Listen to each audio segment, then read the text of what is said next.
Call 387-2323. LA filing number 16-7969. WNXX, Jackson, KNXX, Donaldsonville, and WDGL HD2 Baton Rouge. This hour brought to you by Spencer Callahan Injury Lawyers, LA 21-12681. Offices in Baton Rouge. 1045 ESPN Baton Rouge.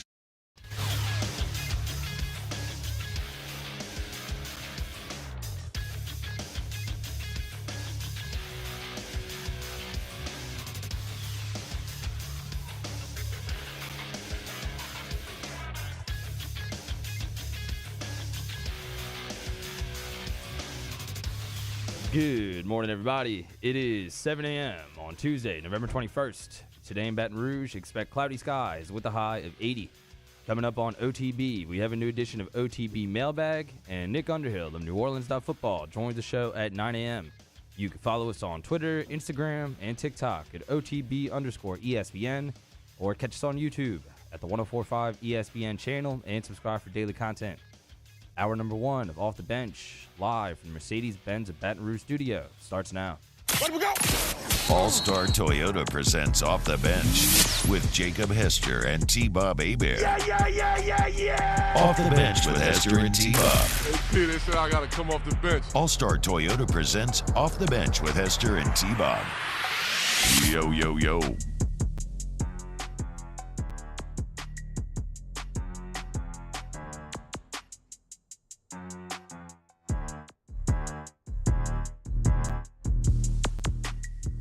Yo, what's happening, everyone? Welcome in Thanksgiving week.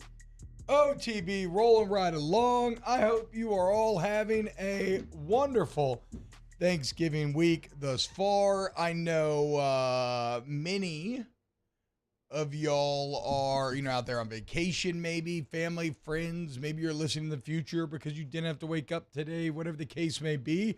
I hope you have an awesome one. Chris Clavin says high of 80. Where? Here, right? I mean, isn't it? Probably. Obviously. Yeah. It's like been 80 degrees. I feel like the last few days. Yeah, we choose to live here. Hey, you know what, though? I keep telling myself 80 ain't 90, and it damn sure ain't 100. Okay. So, you know. High of 73. Pulled a Carissa Thompson. I apologize. High of 73. Oh, wow. Did Wow, you really you just said Did it? you make up the weather report? I was trying to get the documents. I was trying to do a no, couple different things. no. Time out. Wow. And then immediately throw it to scrambles T-Bob. to try to throw me under the bus. Well, look. Who does more pre-production work than anyone on this show, immediately tries to throw me under the bus because you couldn't look up a weather report.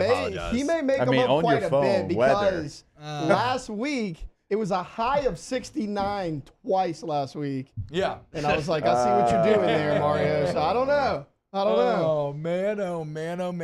Well, way to go, Mario. You always talk about ethics and everything. He does. Like Carissa Thompson, you have now just shattered the ethics of the morning audio producer weather report. I'm sorry. Like, how is anybody supposed to trust your weather reports from here on out? Geez, Carissa really stepped in it, dude. She's in, again, a good rule of thumb, guys. If you have to start a statement with, I've said this before and haven't got fired, should probably just be thankful that you said it before and you didn't get fired and maybe not say it again. Oh, well. What's up, though, y'all? Look, obviously, we are going to, hey, but that makes me happy. Yeah, it's not going to be 80. Now you gave me like a little excitement because I thought it was going to be 80. Now I'm like, it's going to be 73. Let's go, boys. Hell Thanksgiving's in the air. Yeah. Feels great outside. So on today's show, I want to get some of this Kelly sound. Then I want to take a look at A&M. Texas A&M, kind of a scouting report, kind of a fascinating matchup for LSU. And actually, let's just start here because whatever. It's Thanksgiving week. I mean, I have sweatpants, boots, a giant T-shirt, and no underwear on. Like, I'm in, like, straight Thanksgiving mode. Okay, let's be clear about that. So I'm just go ahead and say today's show may not be, it might jump around a little bit. But instead of starting with this Kelly sound, I want to talk about Texas A&M, Jay, because I think this is actually the most interesting thing to talk about today. And that is the fact that Texas Aggies. Fighting Texas Aggies. We keep mentioning that, unfortunately for Jaden Daniels, because this game's at 11 a.m., you're probably not many people are going to watch it. You got Michigan, Ohio State going down, the game. Where this gets doubly disappointing for me personally, Jake, is that this Texas A&M defense is awesome. Like, the Texas A&M defense is legitimately very, very good. We'll look at some numbers to back it up here in a second. But what sucks is if Jaden Daniels goes out here and puts up 400 and 4 to 5 touchdowns like he's basically been averaging this year against this defense, that should be just as impressive as Bo Nix doing something great against Oregon State, arguably even more so. However, because of A&M's overall win-loss record, because of the time of game, and because of all the different elements that we've talked about, I feel like Jaden Daniels could dominate what is statistically the best defense in the SEC, and people are just going to be like, I just beat Texas A&M, who cares? Yeah. There are probably going to be some that will say that if they even see this game live. And another thing going against Jaden here and going for Bo Nix is the fact that Oregon State is a primetime game and also on Friday. So it is a standalone college football primetime on Fox Friday game when everybody's going to be, Black Friday shopping, then coming home. And is it at least going against the NFL game? Do we know that? Is the NFL Friday game at the same time? That could maybe take away a little bit. So I know that this one is 8:30 Eastern time, the Oregon State. Okay. Let's see I have to see if it matches up with an NFL game, but still, you're going to have. If you're a college football fan, it's the only show in town. It's the 49ers. No, it's Thursday. Ooh, yeah. Friday's at 2 p.m. Friday's 2 p.m. Dolphins Jets on Prime Video too. So you tell me. then that the NFL game is going to be leading into the Civil War. Yes. Yeah, 2 p.m. Central, 3 Eastern, Prime Video, Dolphins Jets. Sometimes Friday night though is not the best time for watching TV. You know what I'm saying? Like Friday, I feel like Friday night numbers don't always do. Saturday is really not. Whatever. And we're probably going too granular anyway. My overall point is, do not fall into the trap that is so easy to fall into when you think about Texas A&M and just think, oh, this is a bad football team. Because defensively, they are awesome. Let's look at these numbers. These are SEC ranks, right? They're basically everything I'm about to read, maybe except for points per game, in which are still very good. But everything else I'm about to read, they're top 10 in the country as well. But total yards in the SEC given up per game, Texas A&M is first. They only allow 286 per game. They're first in rush defense, giving up just 102 per game. And they're first in yards per carry, allowing just 3.09. Remember, Jaden Daniels is first in the entire country when it comes to yards per carry, as I think he's averaging. I can't remember what his season average is. I looked it up against Power 5 opponents only, and he's averaging 8.5 yards a carry. So, best total defense in the SEC, best rush defense, second best pass defense, allowing just 184 through the air. Texas A&M is 7 yards per attempt to Jaden Daniels, an incredible 11.9. Only 13 touchdowns given up through the air to go with 7 picks all year long. Scoring defense, they're third in the conference, giving up 19 points a game. They're first in sacks. They got 40 of them things, boys. 3.5 per outing. They're first in TFLs. They have 94 TFLs, 8.5 per game. They're second in the conference in third down percentage allowed. Opponents only convert on third down 28% of the time. Now, that's a good matchup because LSU is tied with Georgia for first. They both convert 56% of the time. In terms of when you get into the red zone, there's been a couple moments this year where LSU's failed to put it in the end zone. Well, A&M is first in red zone touchdown percentage. When you get it down there, you only score touchdowns 46% of the time. They're the only team in the conference that is sub 50%. So all of this, again, is to say, when it comes to the A&M defense against this LSU offense, you are talking about elite on elite. And so if Jaden Daniels goes out there and balls, and Malik Neighbors and Brian Thomas put up numbers like we know they can and most likely will, and this offensive line, which we love and celebrate, and they're so good that we don't talk about it because that's how dominant they've become. If they keep Jaden upright, if they clear, if they're managed to put up points, rush yards, Like, do not fall into the trap of just thinking this is a 4-loss or however many loss A&M team. It's a damn good defense that they would be having success against. And as we'll get to, you're probably going to have to. Like, from a matchup standpoint, A&M, I think, is going to be able to score on you. It's a little more muddled to the quarterback situation. But just know that this is quite the challenge at 11 a.m. this Saturday. Yeah, I mean, so offensively, they're actually 5th in scoring in the SEC. They're actually ahead of Missouri as far as points per game. So you look at the record, you see they're 7-4. You're kind of wondering, how did you lose 4 games, or how have you not maybe beaten somebody, one of the big opponents on your schedule? And that's the reason Jimbo Fisher is no longer the head coach, right? They want answers as well. And what T-Bob said defensively, I mean, it is true. They have played a high level of defense all season long. And the offense, you have to give them some credit because they've played with 3 different quarterbacks. I mean, they've gone through injuries and still been able to put up points. So here's where it gets tough on the other side of the ball, Jake. Offensively, I don't know exactly how to read it, right? If Max Johnson was playing, I'd know more what to expect. Because remember, we basically nailed Florida by doing a very simple exercise. Let's look at the equivalent defenses. How did Florida do against them? We said they averaged 38. Florida scores 35.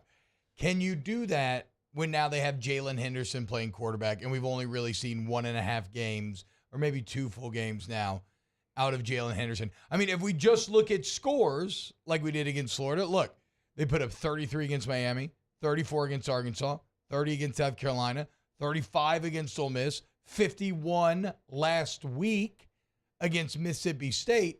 You're kind of like, okay, they're going to put up 30. So this LSU offense better be ready to go. This LSU offense better be ready to put up more than 30 against the best defense in the SEC, or at least a top 2 defense in the SEC. I would say, though, it's maybe not as clear because, again, Max Johnson has broken ribs. They're now down to their 3rd quarterback. And I wonder how they're going to look to attack LSU, right? I mean, I feel like if I was A&M, Jake, I would see the secondary, and then I would see that I have like Evan Stewart and Anais Smith, who I believe they're both back. One of them was hurt. Moose Muhammad, right? Like, I'd be like, all right, let's just let's attack. Like, we got nothing to lose. Let's just go balls to the wall. I don't know if they're going to do that with Henderson. If you look at the recent game log here, 40 carries against South Carolina, 36 against Ole Miss, 45 against Mississippi State to the tune of 250 yards. And then 43 against Abilene Christian. And then 43 against ACU. So this looks like A&M will come out, seek to run it over 40 times, control the game on the ground. Big game for the front 7. It seems like Weeks is going to be back, Courtney Kelly for that D-line. And look, if I'm A&M, that does make sense, right? Because I said you could bomb it out because the secondary is weak. But if you run it well, then you keep Jaden Daniels off the field. So it's probably also like your best path to playing defense against Jaden Daniels, or what helps your great defense would be by potentially controlling the game on the ground. And how they beat you last year, Devon A.J. ran all over you. Yeah, he did, and he did it by himself. It's going to be more of a by committee running back room for Texas A&M this year. But at the end of the day, like, you're going against a 3rd-team quarterback. Like, you have got to step up defensively, and you have to make stops. I mean, you're going against the 3rd guy. And this is an offense that's not very innovative. I mean, you still watch the tape, and Bobby Petrino, the numbers are better, but it's not very innovative, T. I mean, it is basic, hey, we're going to line up, here's who we're going to be, and you have to have a game plan together. Like, this quarterback, yeah, he's new, but he's not that different from Max Johnson. I mean, he's a little bit faster, but as far as the throws he can make, he's about on the same levels, on par with Max Johnson. He's even a lefty like Max Johnson. So defensively, man, this has to be the game. You find a way, you step up, you do something. You help out your offense, and your offense doesn't have to go out there and be perfect. Now, they've been perfect for a lot of the year. I mean, they're on a stretch right now where they're going to score a touchdown every time they touch it unless they're taking a knee. And they just get 4 stops. Get 4 stops, even against this really good Texas A&M defense. I think 4 stops is enough. Well, we're going to see. But, yeah, just know, if this LSU team keeps this train rolling And if they continue this touchdown streak, just know that you ain't doing this against nobody. Also, let's kind of be honest about this. Yeah, it's fun to make fun of Texas A&M. They fired their coach. They have 4 losses. You got 3. You know? And who has A&M lost to, Jake? I mean, obviously Miami's one that has aged pretty horribly. Miami, Ole Miss. But okay, so you both lost to Ole Miss. Alabama and You Tennessee. both lost to Alabama. And you didn't play Tennessee, but you got your ass kicked by them last year. So my point is, like, I know it feels like you are much better, and you are in many ways, but let's not get too cocky about this gap now. You're a 3-loss team. They're a 4-loss team. They're seeking to make you a 4-loss team. From a matchup standpoint, their strength matches up with your strength, and their weakness, their offense, is better than your weakness. And so we arrive at kind of a lesser Alabama game where it was like, okay, this is going to test the weak link theory. Even though I still think that maybe unlike Alabama, even though who knows if he doesn't get hurt, maybe he could have. I do think Jaden in this offense is good enough where they'll be able to carry you over the top. But just, let's all come correct this Saturday. I don't want anybody getting too fat and cocky and comfortable after slamming a bunch of turkey and gravy and potatoes. Okay, you got to fight on your hands at 11 a.m. Saturday morning in Death Valley. So if you're going to go to the game, bring it. Be loud, be crazy, make it tough on Texas A&M. Make that home field advantage matter. You got a young quarterback stepping into the maw of the beast. Senior day, honoring guys like Jaden Daniels for the greatness that they've given you this season. It's a big game, boys. It's a big day coming up Saturday. It is, and I agree with T as far as whole season on the line, knowing your opponent and respecting your opponent, but also they haven't beaten a ranked football team this year. Also, you owe them something. What they did to you a year ago in College Station, right? You got bullied. A-Chain ran all over you. That offensive line had success against you. And so, like, have a mentality in this game where you owe them something, and you want to go out there, you want to prove against this top defense. And so I'll be intrigued to see how this one plays out, because their absolute strength is your absolute strength. And offensively, I think Texas A&M, the numbers are better than actual play on the field. And down to the third quarterback, again, I'm just going to keep going back to it this week. Defense, like you got to do something. You got to do something, dude. You got to do something to help out the cause. No more, do less. No, Yeah. you got to do something. Something. You have to do something. You got to pop up on the board, boys. Okay, just pop up. Well, okay, we're going long. We can continue to get in matchups. I want to get to Brian Kelly's press conference as well. Your comments, as always, youtube.com/1045 ESPN. God, I will say this, boys. I've got goosebumps. Look at that. These are the games. These are the games. Season on the line. Little butterflies in your belly. Fear in the gullet at 11 a.m. as that first tequila, that first delicious Noel Blanco on the rocks hits your lips. Smoke wafting through the air at Don Juan Bar. It's sunny outside, and you know you're about to get irresponsibly inebriated while riding a wave of emotion for the next 4 hours. It's a good time to be alive, boys. It's a good time to be alive for sure. When we get back, let's hear from Brian Kelly here on OTB. Off the Bench with Hester and T-Bob. ESPN Baton Rouge, New Orleans, Alexandria, and 1130 The Tiger. Go to Noel Family Distillery. I didn't even know that was the live right here.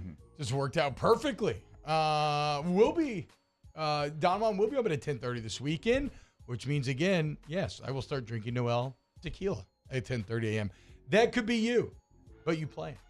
But in all seriousness, look, your local bar, restaurant, grocery store, ask for Noel products, whether it's vodka, tequila, the rum. This is a local Louisiana distillery out of Donaldsonville. It's family-owned. Chip and Natalie Noel, father-daughter combo that's been working on refining these spirits for over half a decade, and you can taste that perseverance, that hard work. So support local. And I wouldn't say it if I didn't think you were going to like it. Everybody that tries it loves it. Okay, go try today, Noel Family Distillery. Remember, you can try it inside Tiger Stadium as well. It is the official tequila of LSU Athletics. You'll see the signage right there. Probably driving in today, you'll see it as well. Lot 400 Go check it out online, noeldistillery.com, where you can book your visit. Check it all out over in Deville, noeldistillery.com. In times of need, get a full list of phone numbers, websites, and other important emergency information on the Demco Stormwatch page at 1045ESPN.com.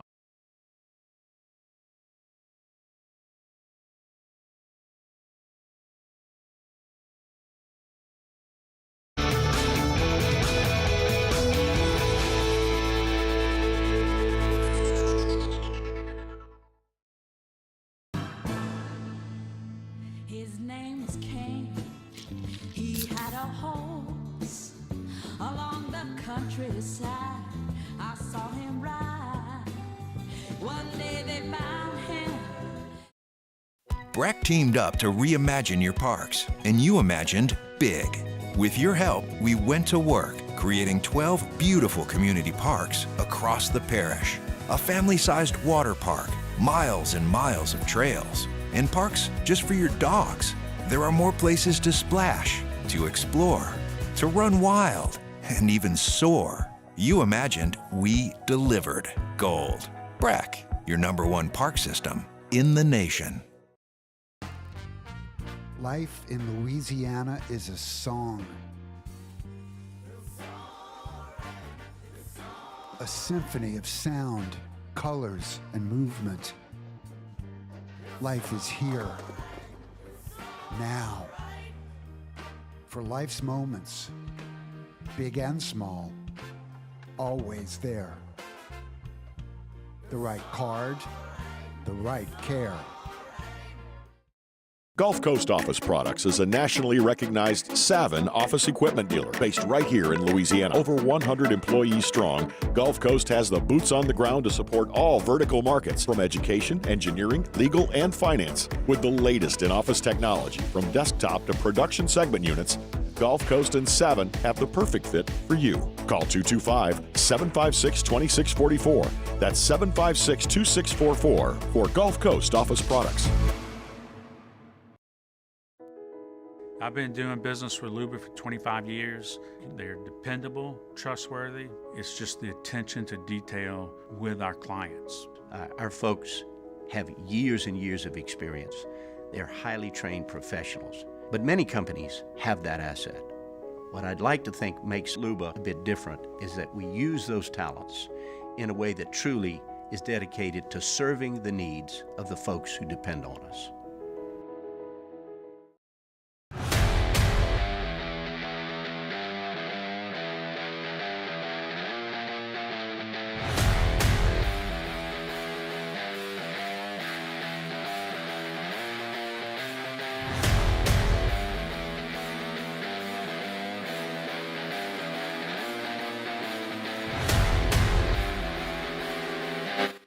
Thanksgiving Day, as we bring you 3 different NFL games. The early kickoff is the Packers and Lions. Immediately following that, it's Commanders and Cowboys. And then the late game, the 49ers at Seahawks. Again, catch all of these on Thanksgiving Day right here on 104.5 ESPN Baton Rouge.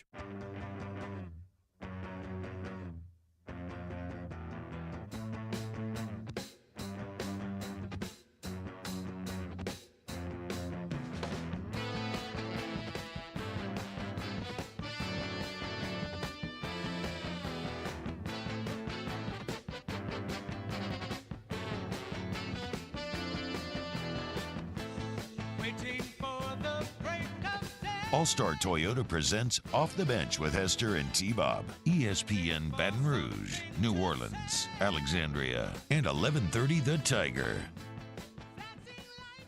What's going on, y'all? Welcome back to OTB.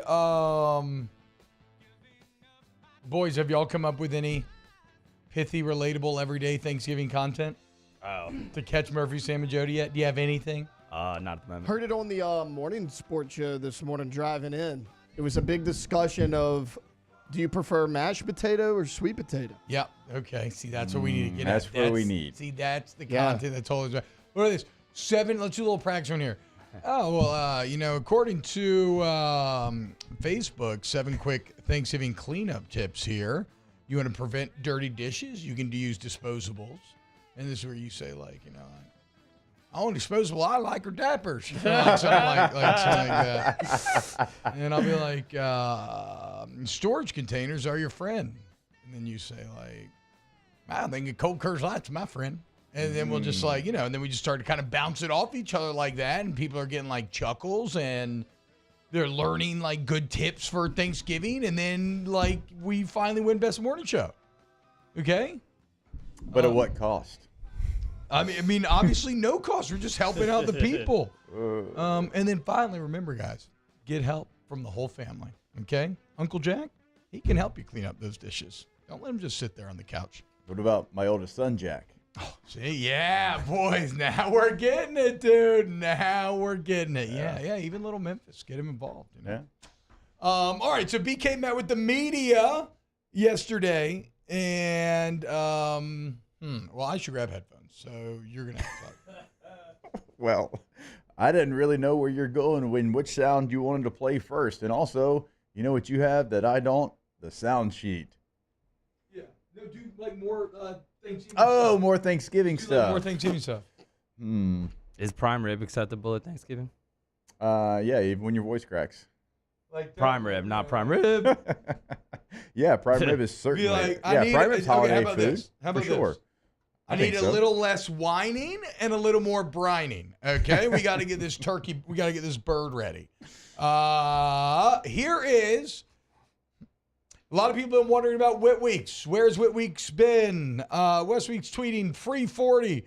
Here is Brian Kelly. It's going to be Kelly 8 on what's been going on with Weeks. Yeah, he's been injured.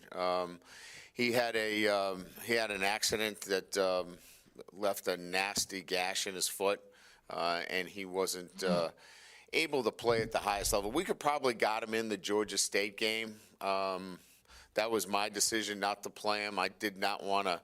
Put him in a game where, he pops 2 or 3 of those stitches, and then we didn't have him for A&M. We're going to need him this weekend. He will go on to say that he is full go. And when you think about this matchup, again, Jake, I think they're going to want to run it 50 times, like we just laid out. Yeah. All your good front 7 players have to show up. Like the defense is going to have to be better.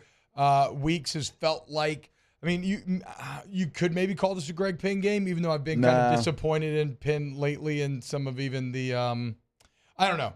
I've been disappointed in the linebacker run fits anyway as of late. But Weeks should have a role to play this weekend. Yeah, you need some speed. I think you need speed on the field. Yeah. And we talked about it. It looked like you're in slow motion a week ago. And what Weeks does give you that. And he flashed. He popped early in the season. And then we just haven't really seen him. He's been on teams, but we haven't seen him on defense, and he gives you some of that speed that we're talking about because there's players for Texas A&M. They got some track guys out there. Anaya Smith at the running back / receiver / slot position. He's everywhere, and that's a player that he can take the ball on a little dump, a check down, a swing, whatever it might be, and he can go the distance. And so you need players on the field with team speed. Brian Kelly. Let's just go with Kelly 1. This is just Kelly's overall comment on Texas A&M. A team that is ultimately talented on both sides of the ball, skilled players, outstanding defense, ranked as one of the best defenses in the SEC, leading in total defense, number 1 in rush defense, outstanding defensive line. I think one of the best, if not the best, linebacker in Cooper. This will be a great challenge for our offense and then certainly for our defense with their skilled players and our ability to certainly play, a complete 4 quarters of football. Yeah, this is not obvious. This is not an obvious game. Last year, it felt more obvious because they were a worse team, especially from a win-loss perspective, but you still saw what could happen. You cannot go half-stepping into this game. Obviously, a lot of yesterday's press conference was about Jaden Daniels and the Heisman. This is Kelly 6. He was kind of asked about how much should strength of schedule matter when it comes to making these decisions. Well, I think that there's so many different things that people look at, when they have a ballot. They're looking at strength of schedule. They're looking at wins and losses. They're looking at consistency and performance. And I think if you examine it, through, I think there's so many different components. But when you break it down, it's the eye test as well. So I could probably agree with a number of different components, but when a guy takes over a game in the manner that he has all year, I think that really shifts it more so than, really getting down to specifics. And I guess that's why it would be much more difficult if it was a non-Power 5, performance. They would kind of scrutinize that. All the candidates that are up for it are equal in terms of Power 5 candidates playing a high-level schedule. Yeah, and if you look at Power 5 only stats, Jaden still leads in everything. It's one of the things last year when I was putting my ballot together, like I wanted to see who those players did it against. Like that mattered to me. Yeah. I wanted to see, like I had Stetson Bennett third on my ballot because of what he did and who he did it against.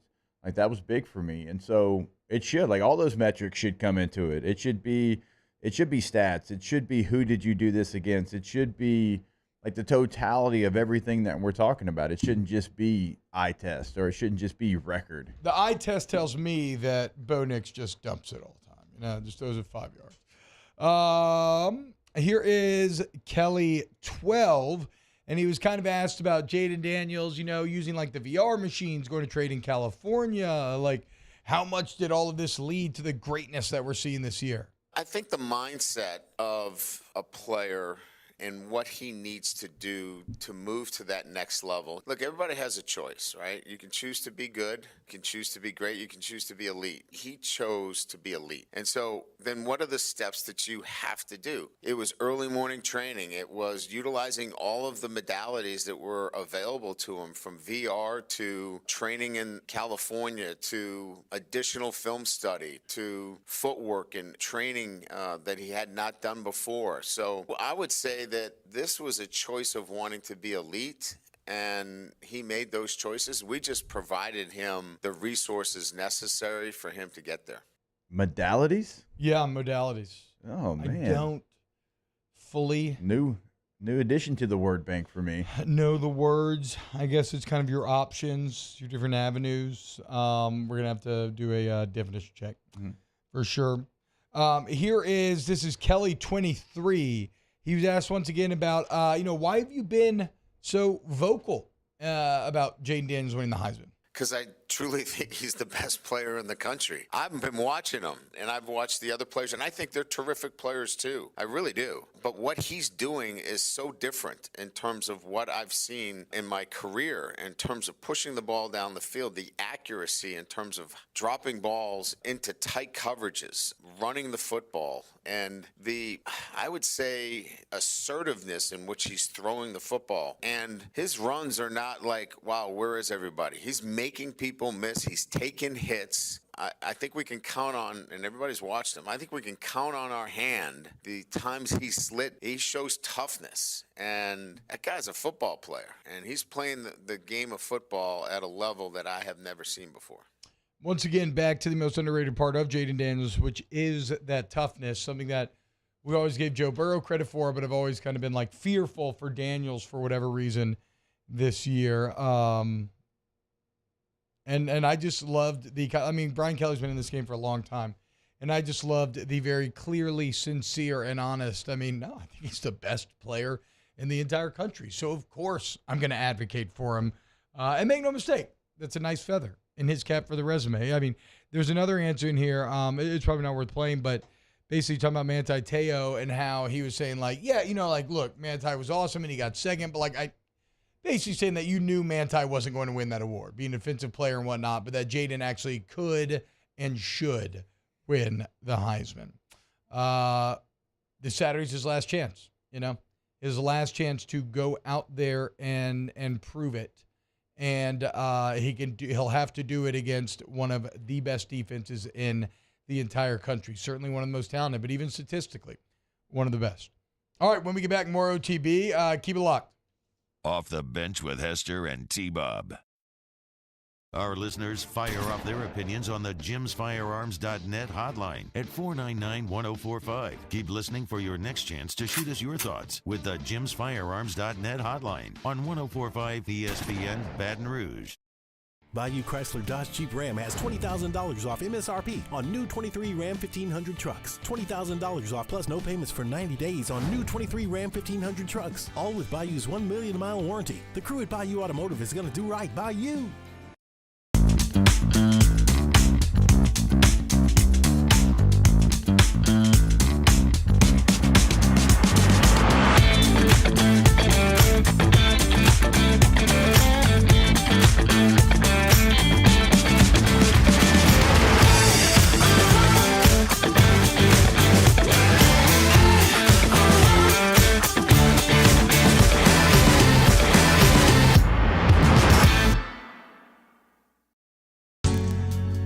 Was a humid day, barefoot children play, looking for that summer shade. Time just slips away. Oh, Louisiana, some kind of hold on me. Like cypress stumps, your roots are planted deep inside of me. There it is, the extra mile, on the border of expected and extraordinary for those willing to go further, like vans customized for work or play, with safety and tech to keep you connected, supported by a 5-star sales, service, and finance team, and backed by the 1-star you know. So go the extra mile. It's never crowded, because so few have what it takes to go there. Mercedes-Benz Vans. Gulf Coast Bank and Trust is giving our customers the power to bank anywhere, anytime during this challenging event. And we're right there with you. Our mobile banking app is a smart way to manage your money and time. Gulf Coast Bank and Trust, the bank that cares about you. Running Boards Marketing can help you get their attention. Imagine your brand's message on a giant LED billboard truck that can't be skipped and is nearly impossible to ignore. Running Boards Marketing is the leader in effective and affordable advertising on digital mobile billboards, which are 2 times more effective than traditional billboards. With a 97% recall rate, you'll leave a lasting impression with your customers.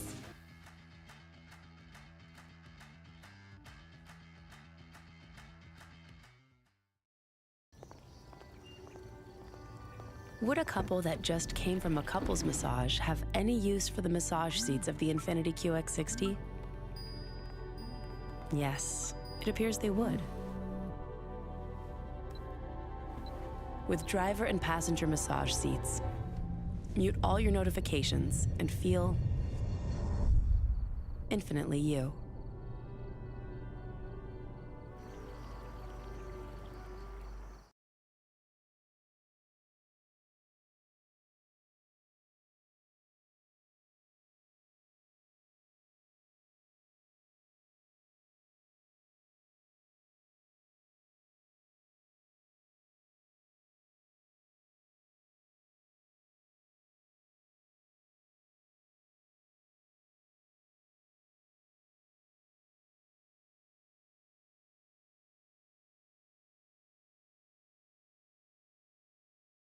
Packages, including top brands like Whirlpool with Black Friday savings at the Home Depot. How doers get more done. Get your college football fix all year long on the Chuck Oliver Show. The king of college football brings you 2 hours of live and local college football talk throughout the year. Weeknights from 6 to 8 on 104.5 ESPN Baton Rouge. Join me for a Tuesday edition of the Hunt Palmer Show. Glenn West talking Tigers, Sharif Ishak talking Saints, and Michael Rothstein from ESPN.com covering the Falcons. Hunt Palmer Show, 1 to 3 weekdays, 104.5 ESPN, Baton Rouge.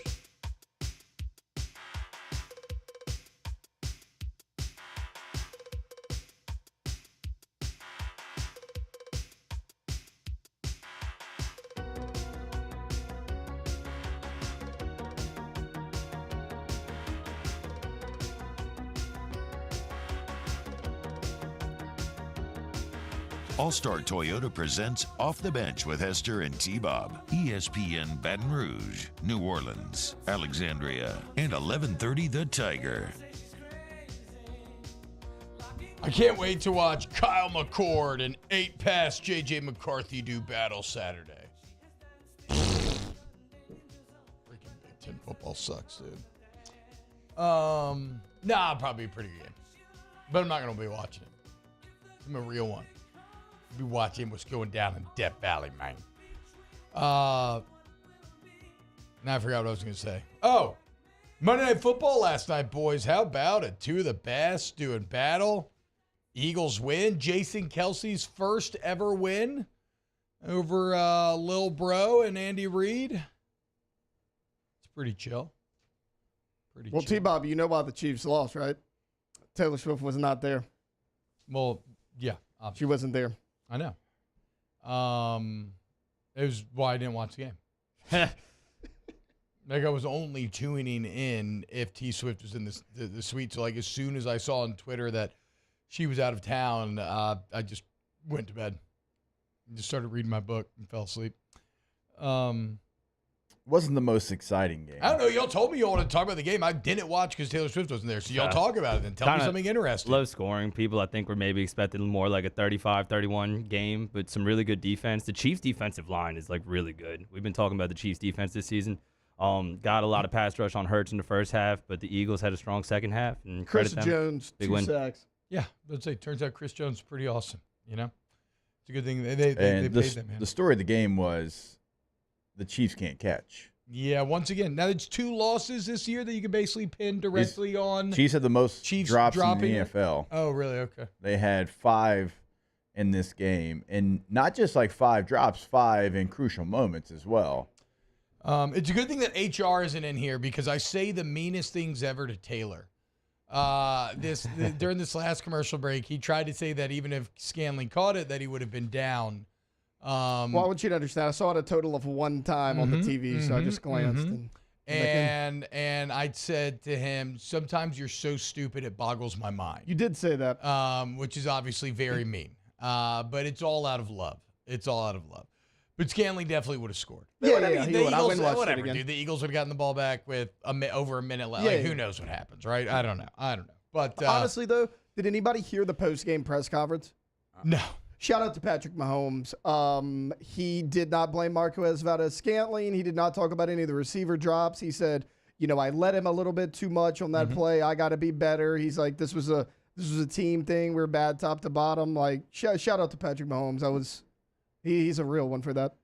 My favorite highlight, that's what a quarterback. I mean, it's very easy. Now, Mahomes has, because his greatness is so overwhelming, he can do it, and it's always going to land better than other quarterbacks. But, if you're a quarterback, you basically just always take the tact of, it's my fault. And you're never, and you're never wrong. Now, sometimes it's maybe, not going to feel as good when, you have a bad quarterback, like when Derek Carr comes out there and he's like, it's my fault. He's like, well, yeah, duh. But when it's Mahomes, it's like, I know, but it's okay. We love you. It's not really your fault, but thank you for saying that. Let's be honest. You dropped that pass in the bucket. Yeah, no, for sure. But that's what I'm saying. But the blanket rule when it comes to quarterback and or head coach is just, it's my fault. Actually, those are my favorite, are the head coach ones, because head coaches love to say it's my fault, but then kind of expound on the areas in which it kind of wasn't their fault. Huh. The coach is like, put it on me. Our linebackers got to play better than. It's always put it on me. Or it's always we couldn't stop the run. Just don't know how we weren't getting good run fits and questionable mental decisions. But at the end of the day, that's on me. I got to prepare him better. I got to coach him better. I mean, yes, my quarterback threw one of the dumbest passes I've ever seen in their entire life. I don't know why he thought that was the read. But at the end of the day, that's on me. Got to coach him better. Got to prepare him better. Those are my, at the end of the day, put it on me. That's how I'm going to start finishing every statement after I talk crap about someone. Just so we go, whoa, I said it was my fault, dude. Chill out. You can't get mad at me. I said it was my fault.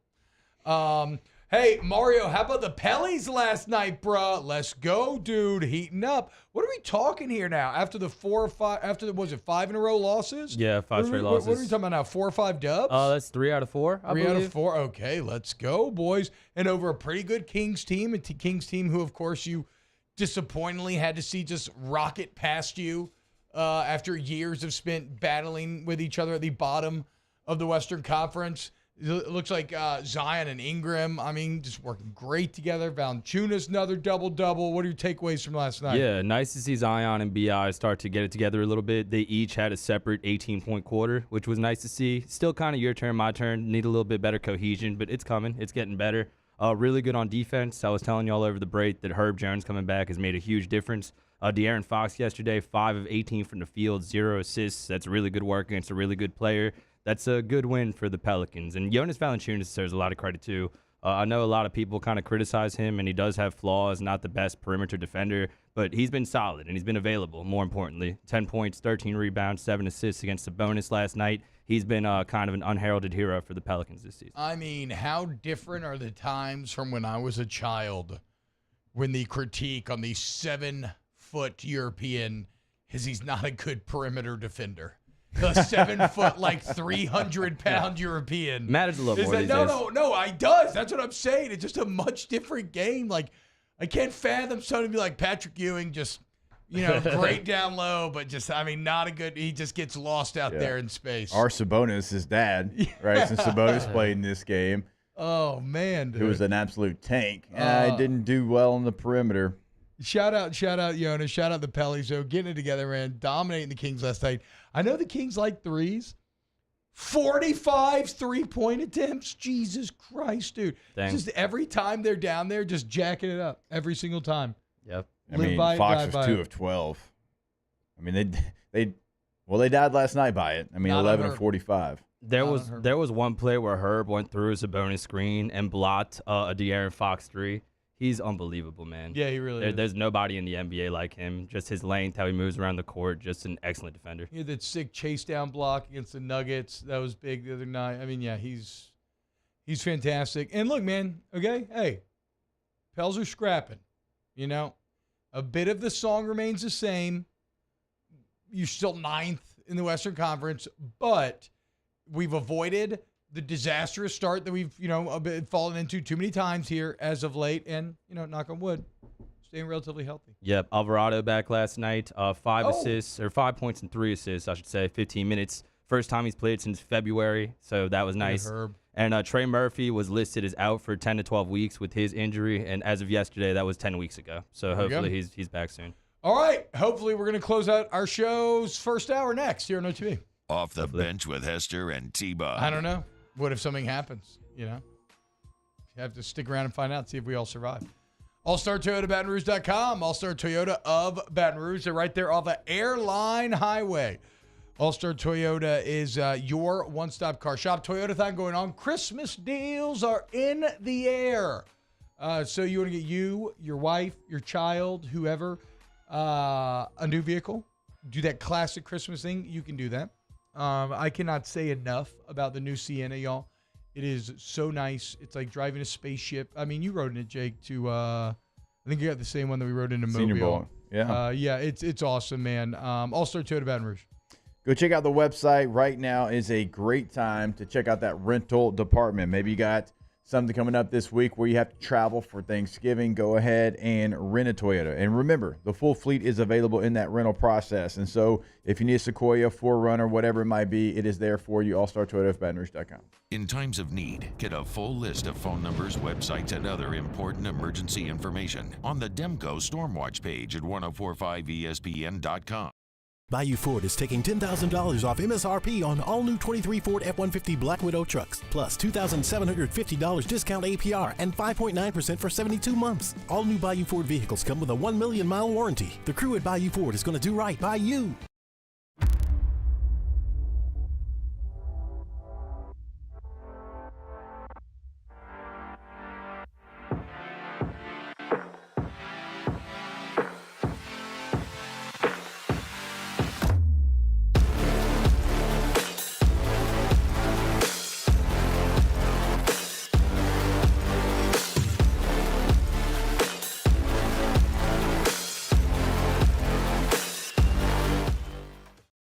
Electricity is all around us, and our families depend on it.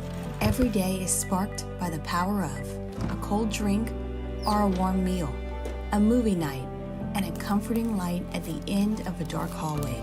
From sunrise to sunset, playtime to bedtime, Our team is ready to take care of your electrical needs, even in the case of an after-hours emergency. The light in your life shines brighter with Mr. Electric.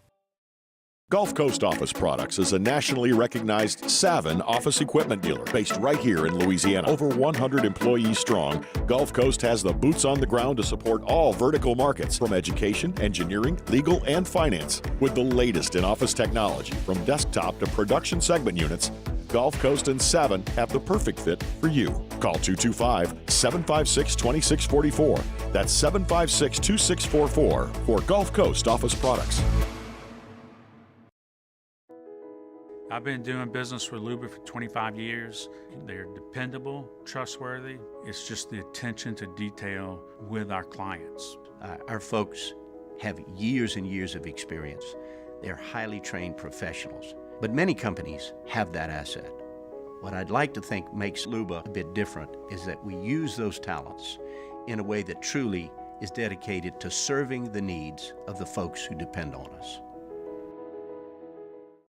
Dylan Cruz here to tell you about Six Rings Baseball and Softball Camp. If you live on the North Shore and play ball, go to Six Rings Camps with former LSU assistant coach Dan Canaveri. His knowledge is second to none, and your child will improve and have fun doing it. Camps were held at Coquille Park and Six Rings Academy in Covington with 4 sessions over the summer. Full day and morning only sessions are available from ages 7 to 13. Go to sixringsbaseball.com or call 985-206-9096.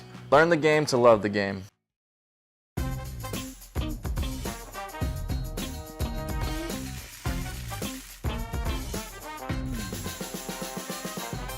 The best kept secret in Moscona inviting you to join us for Tuesday's AFR, powered by Sunshine, your hometown John Deere dealer in Louisiana. Talking quarterbacks with Sean Salisbury, and Shay Dixon has a recruiting update.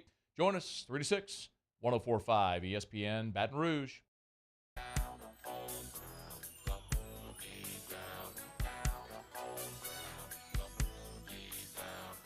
All-Star Toyota presents Off the Bench with Hester and T-Bob. ESPN Baton Rouge, New Orleans, Alexandria, and 1130 The Tiger. What's happening, y'all? Welcome back. OTB. Big news here from Mac Lindsay. Taylor Swift was supposed to be there last night because the Swift parents were supposed to meet the Kelsey parents, but her show in Brazil got postponed to last night. Damn it. Okay. Well, at least now I know. I was a little angry before. Also, other breaking news: Matt Canada just got fired from the Pittsburgh Steelers. Pour one out for one of the most hilariously inept 10 games we've ever seen in terms of like actually winning games, but just being awful offensively. And then other breaking news. Taylor told us during the break that in his fantasy draft, he was between Justin Jefferson and CMC, and something in his gut made him choose CMC. So I think we're all better off for hearing that. So it's not a good start. I don't know why you're triggered by it. Me and Mario, we're talking about a guy that we know that happens to be in leagues with both of us. We're just chatting. Why do I seem? I'm saying I was freaking. Shout out, Brian. I was super excited to learn that. You were not. I am. No. I'm being sincere. I can't believe that you don't trust me. What have I ever said or done to you to make you think that I would somehow be taking a shot at you instead of being sincerely supportive of your pick of CMC? We don't have enough time left in the show. Might be your 2-8 record in our league. What? Or whatever I your think I'm record 3-8. I got a second win? Let's go, boys. I've lost like 8 in a row. Dude. Oh, man. Are you 3-8? I think so. Let's go, dog. Yeah. Fantasy football sucks, dude. Yeah. Who cares? You know. Nerds. Yeah, exactly. You know what I like to play? Real football. Yeah. Okay? That's why I got a letter jacket and not an online certificate of fantasy football. Idiot. Struggle to open doors with your SEC championship ring. Yeah, exactly. Exactly. Okay. Actually, Gulf South does bring up something that was pretty awesome. The Jalen Carter clip from last night, if you missed it, the Chiefs going to spike the ball right before half, and Jalen Carter dives through the center's legs, gets his hands underneath the spike. I mean, I guess it could have set up for, one play, but just I've never even considered that, or no. I never even thought about that as a remote possibility, and he legitimately almost got himself a pick. Not even like the possibility that someone could try it or do it or to have the wherewithal to even come up with the idea. Also, okay. Generally, as an O-lineman, your feet are going to be shoulder width apart, maybe a little bit more. How in the world did Jalen Carter get skinny enough to slip through that man's legs? Like, I didn't think he could fit. He's massive. He's like one of the biggest human beings in the NFL. But, yeah, that was a pretty sick play. If he would have come up with that. Can you imagine if that would have been a game, game-winning drive, something on the line, you making the plays, you're going down there, you're spiking it, and a nose guard submarines himself. Well, okay, so that's maybe where this becomes a bit interesting is in those situations now as a center, do you almost have to account for that? Like you got to be a little bit more now kind of ready to just drive your hand straight down or just kind of get in the way or something. Just give you a little something to think about as you're going to spike it. Yeah, and then you start thinking about it. Maybe you don't have the normal base that you normally would have. It messes up the snap because you're trying to make sure that you're maybe a little bit more narrow than you normally would be. I mean, granted, the quarterback could just kind of throw it like maybe to the right a little bit more or something, but that was cool, dude. That was crazy. Wow, is this true? Fun fact, Avo says Tommy DeVito has more games and multiple touchdown passes than Kenny Pickett does. Remember, we did read yesterday he threw for 3, and that's something that Daniel Jones has never done in 50 games. Ooh, boy. Off the bench with Hester and T-Bob. You've never had a D lineman between your legs before? No, I don't think so. They don't tend to. I mean, no, not really. Maybe like gumming things up the goal line, but not that smooth. Rejuve Me Medical. Restore me, refuel me, rejuve me. Look, you got facial aging, andropause, menopause, mood and memory problems, insomnia, overall just kind of energy issues. You just feel like, I'm sleeping, I'm working out, but I'm not seeing the bennies. Where's my bennies gone? Well, guess what? At Rejuve Me, you can recapture those bennies, okay? Because they're going to make you feel younger, faster, and stronger with a plan that's customized for you. RejuveMeMedical.com. Go to that website and find that list of conditions they can treat for you because you're, maybe going through something, but you just don't know what it is. And that's why we always say about the consultation. Get it set up today. Go get your blood drawn. They're going to tell you what it is and get you on a path back for success. RejuveMeMedical.com, RejuveMeMedical.com. There it is, the extra mile. On the border of expected and extraordinary for those willing to go further. Like vans customized for work or play. With safety and tech to keep you connected. Supported by a 5-star sales, service, and finance team. And backed by the 1-star you know. So go the extra mile. It's never crowded because so few have what it takes to go there. Mercedes-Benz Vans. I've been doing business with Luba for 25 years. They're dependable, trustworthy. It's just the attention to detail with our clients. Our folks have years and years of experience. They're highly trained professionals. But many companies have that asset. What I'd like to think makes Luba a bit different is that we use those talents in a way that truly is dedicated to serving the needs of the folks who depend on us. The interior of an Infiniti is thoughtfully designed to be all about you. And by you, we mean every version of you. Because there's luxury you can feel, and there's luxury that lets you feel. Infinitely you. Experience luxury like never before with Infiniti Premium Care, included with the 2023 QX80 at your local retailer. Running Boards Marketing can help you get their attention. Imagine your brand's message on a giant LED billboard truck that can't be skipped and is nearly impossible to ignore. Running Boards Marketing is the leader in effective and affordable advertising on digital mobile billboards, which are 2 times more effective than traditional billboards. With a 97% recall rate, you'll leave a lasting impression with your customers.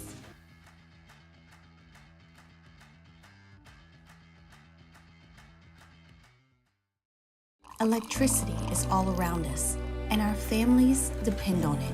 Every day is sparked by the power of a cold drink or a warm meal, a movie night, and a comforting light at the end of a dark hallway. From sunrise to sunset, playtime to bedtime, Our team is ready to take care of your electrical needs, even in the case of an after-hours emergency. The light in your life shines brighter with Mr. Electric. Gulf Coast Office Products is a nationally recognized Savin office equipment dealer based right here in Louisiana. Over 100 employees strong, Gulf Coast has the boots on the ground to support all vertical markets from education, engineering, legal, and finance. With the latest in office technology, from desktop to production segment units, Gulf Coast and Savin have the perfect fit for you. Call 225-756-2644. That's 756-2644 for Gulf Coast Office Products.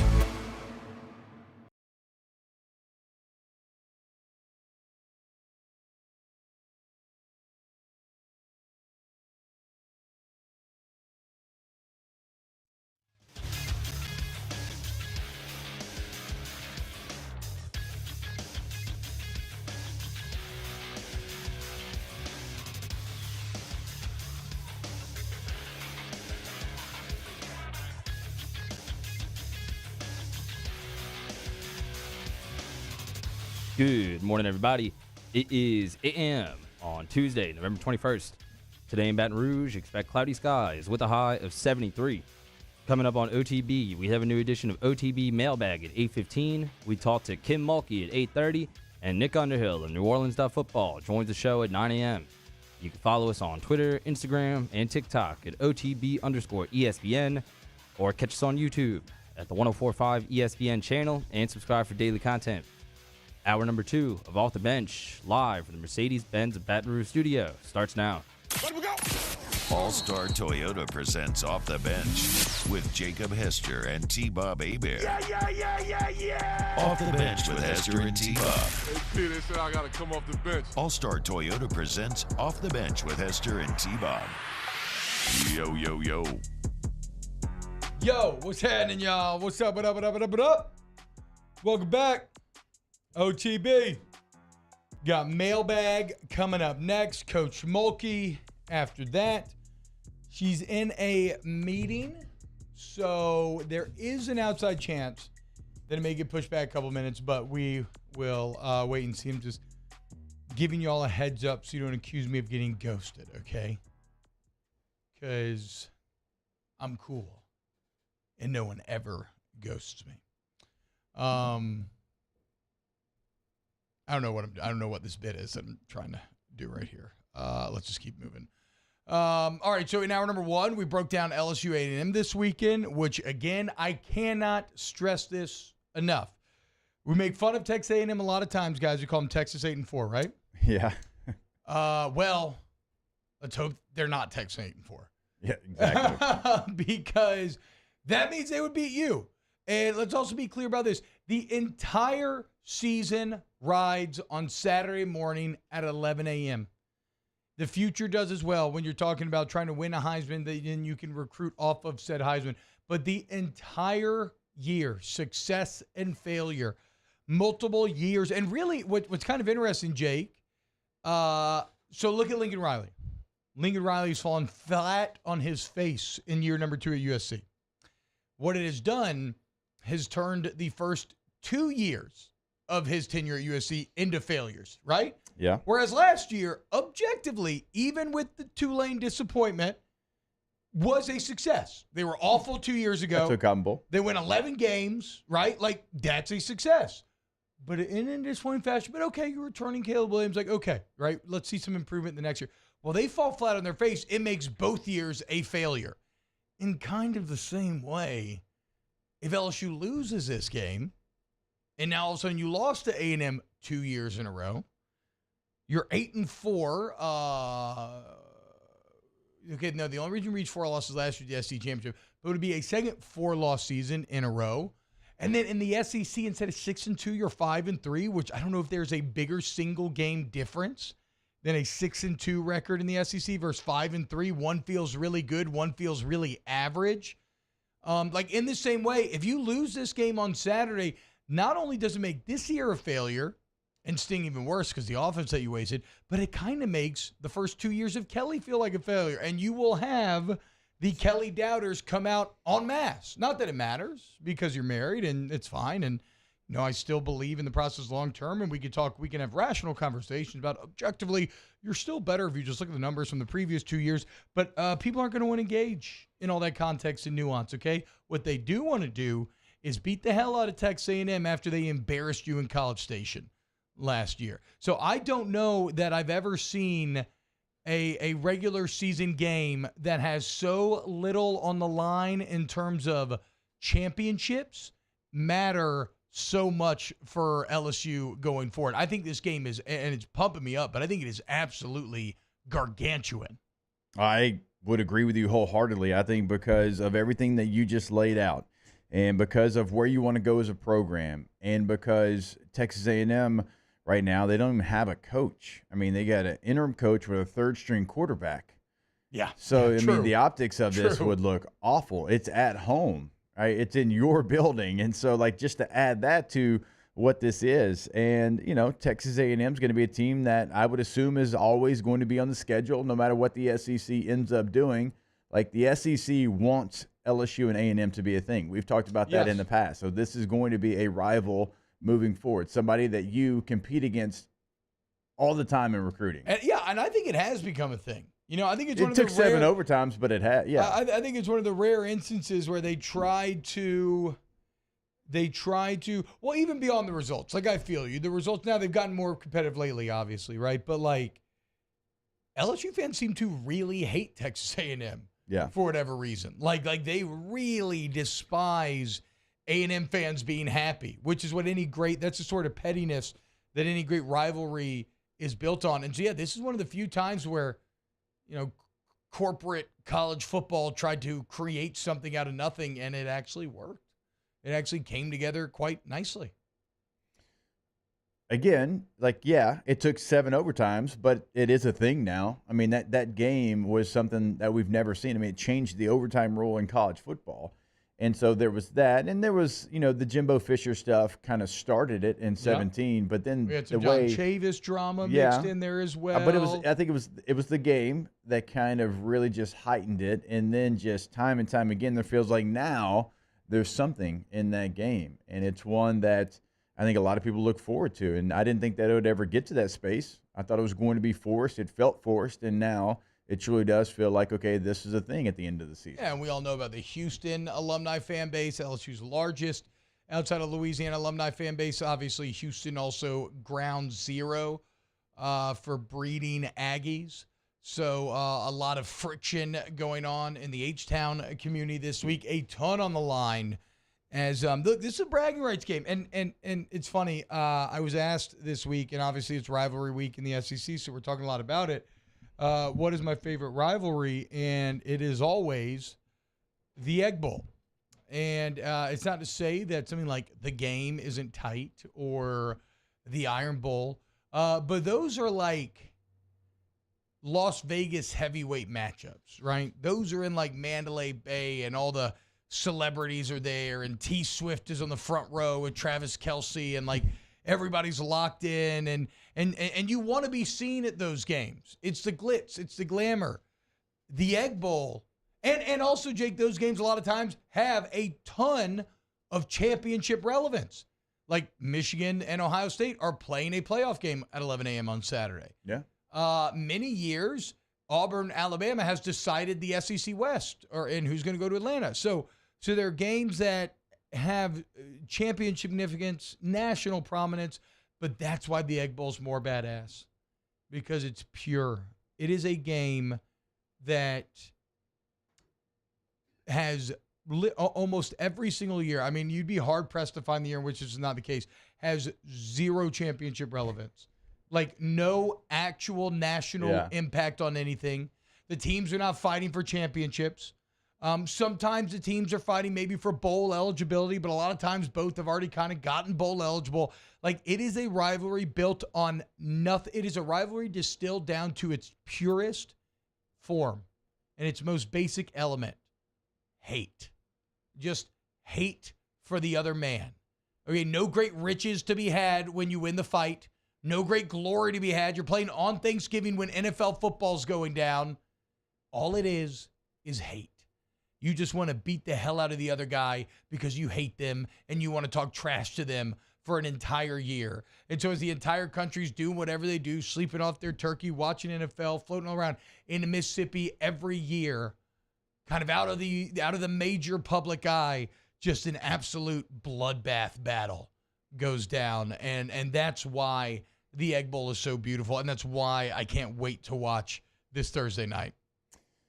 You know, it feels like for a long time that's what South Carolina and Clemson, that's kind of what that game was, because they weren't playing for championships. No. They were just going out there, good old-fashioned hate. I mean, remember the one that ended in a brawl on the field. I mean, that game kind of has the same feel, and you're right. Like, it's just because we don't like each other. We don't like each other, and this game can save a bad season. Like, even for Mississippi State, as bad as they've been this year, and they fire Zach Arnett in year number 1, they're 1-6 in conference play. Well, if they go and beat Ole Miss, who has this 9-2 season, potentially could get to a New Year's Six bowl game. Well, Mississippi State gets to 6-6, so they be bowl eligible, and you know, being 2-6 in conference play wouldn't even matter to them necessarily, because they would have a bowl game, an Egg Bowl victory, and they would ruin Ole Miss's season. Yeah, they would stop them from winning 10 games in the regular season, which is the one thing that Ole Miss is fighting for now that really matters. It puts them in a New Year's Six bowl. It's something they've only done one other time in school history.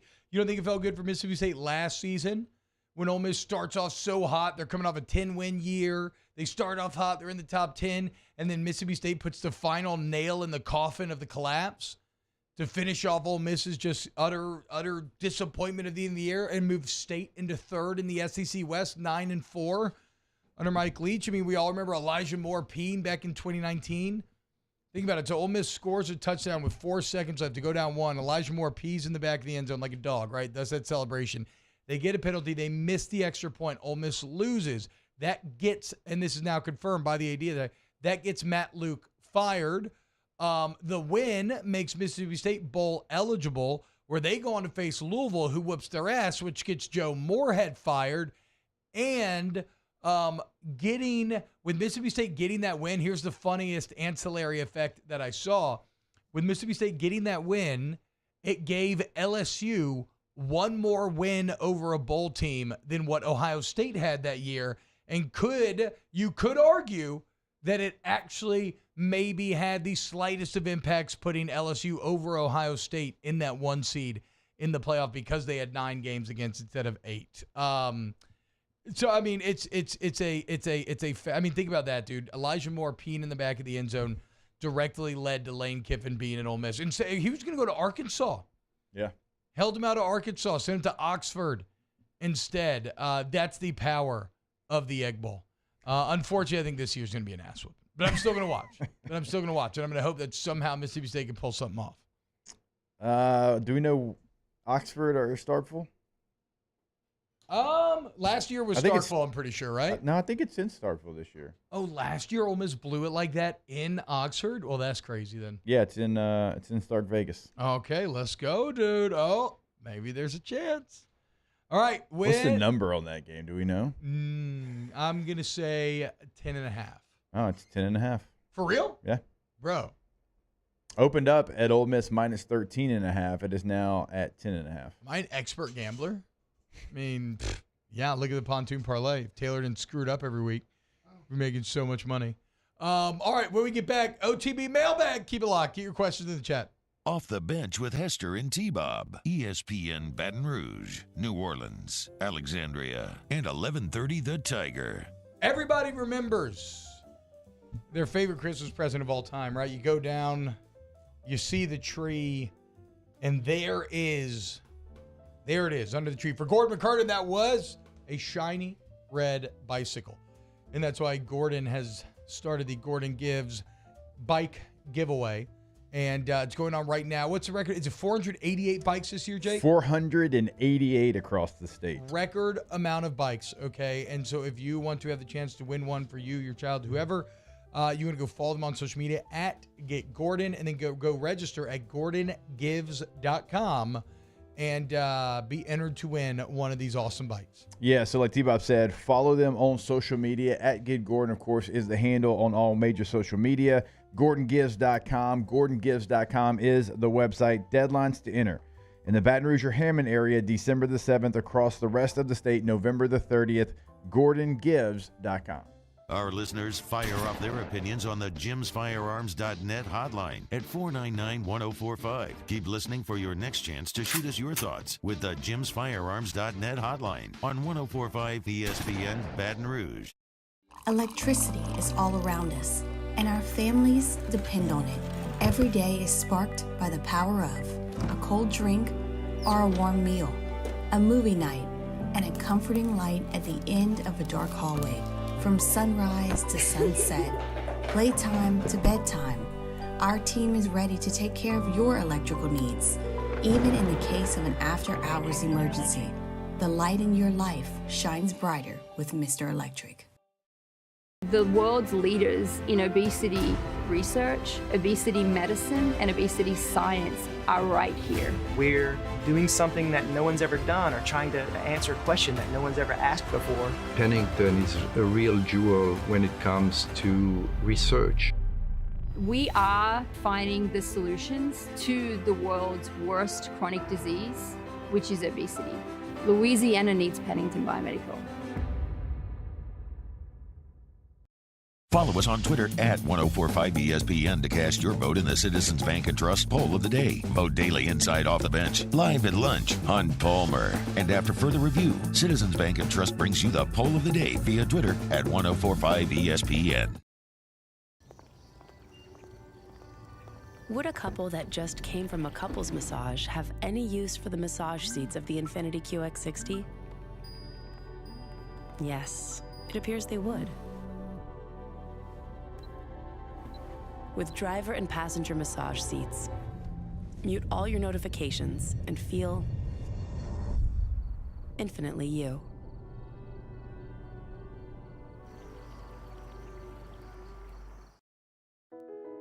I've been doing business with Luba for 25 years. They're dependable, trustworthy. It's just the attention to detail with our clients. Our folks have years and years of experience. They're highly trained professionals. But many companies have that asset. What I'd like to think makes Luba a bit different is that we use those talents in a way that truly is dedicated to serving the needs of the folks who depend on us. Dylan Cruz here to tell you about Six Rings Baseball and Softball Camp. If you live on the North Shore and play ball, go to Six Rings Camps with former LSU assistant coach Dan Canaveri. His knowledge is second to none, and your child will improve and have fun doing it. Camps were held at Coquille Park and Six Rings Academy in Covington with 4 sessions over the summer. Full day and morning only sessions are available from ages 7 to 13. Go to sixringsbaseball.com or call 985-206-9096. Learn the game to love the game. Running Bart's marketing can help you get their attention.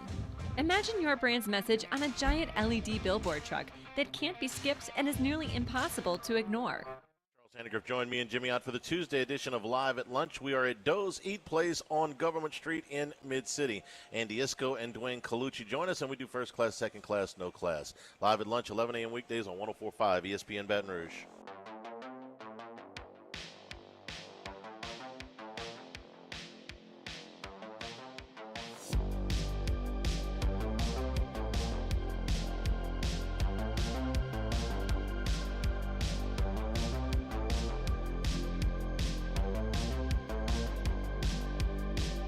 All-Star Toyota presents Off the Bench with Hester and T-Bob. ESPN Baton Rouge, New Orleans, Alexandria, and 1130 The Tiger.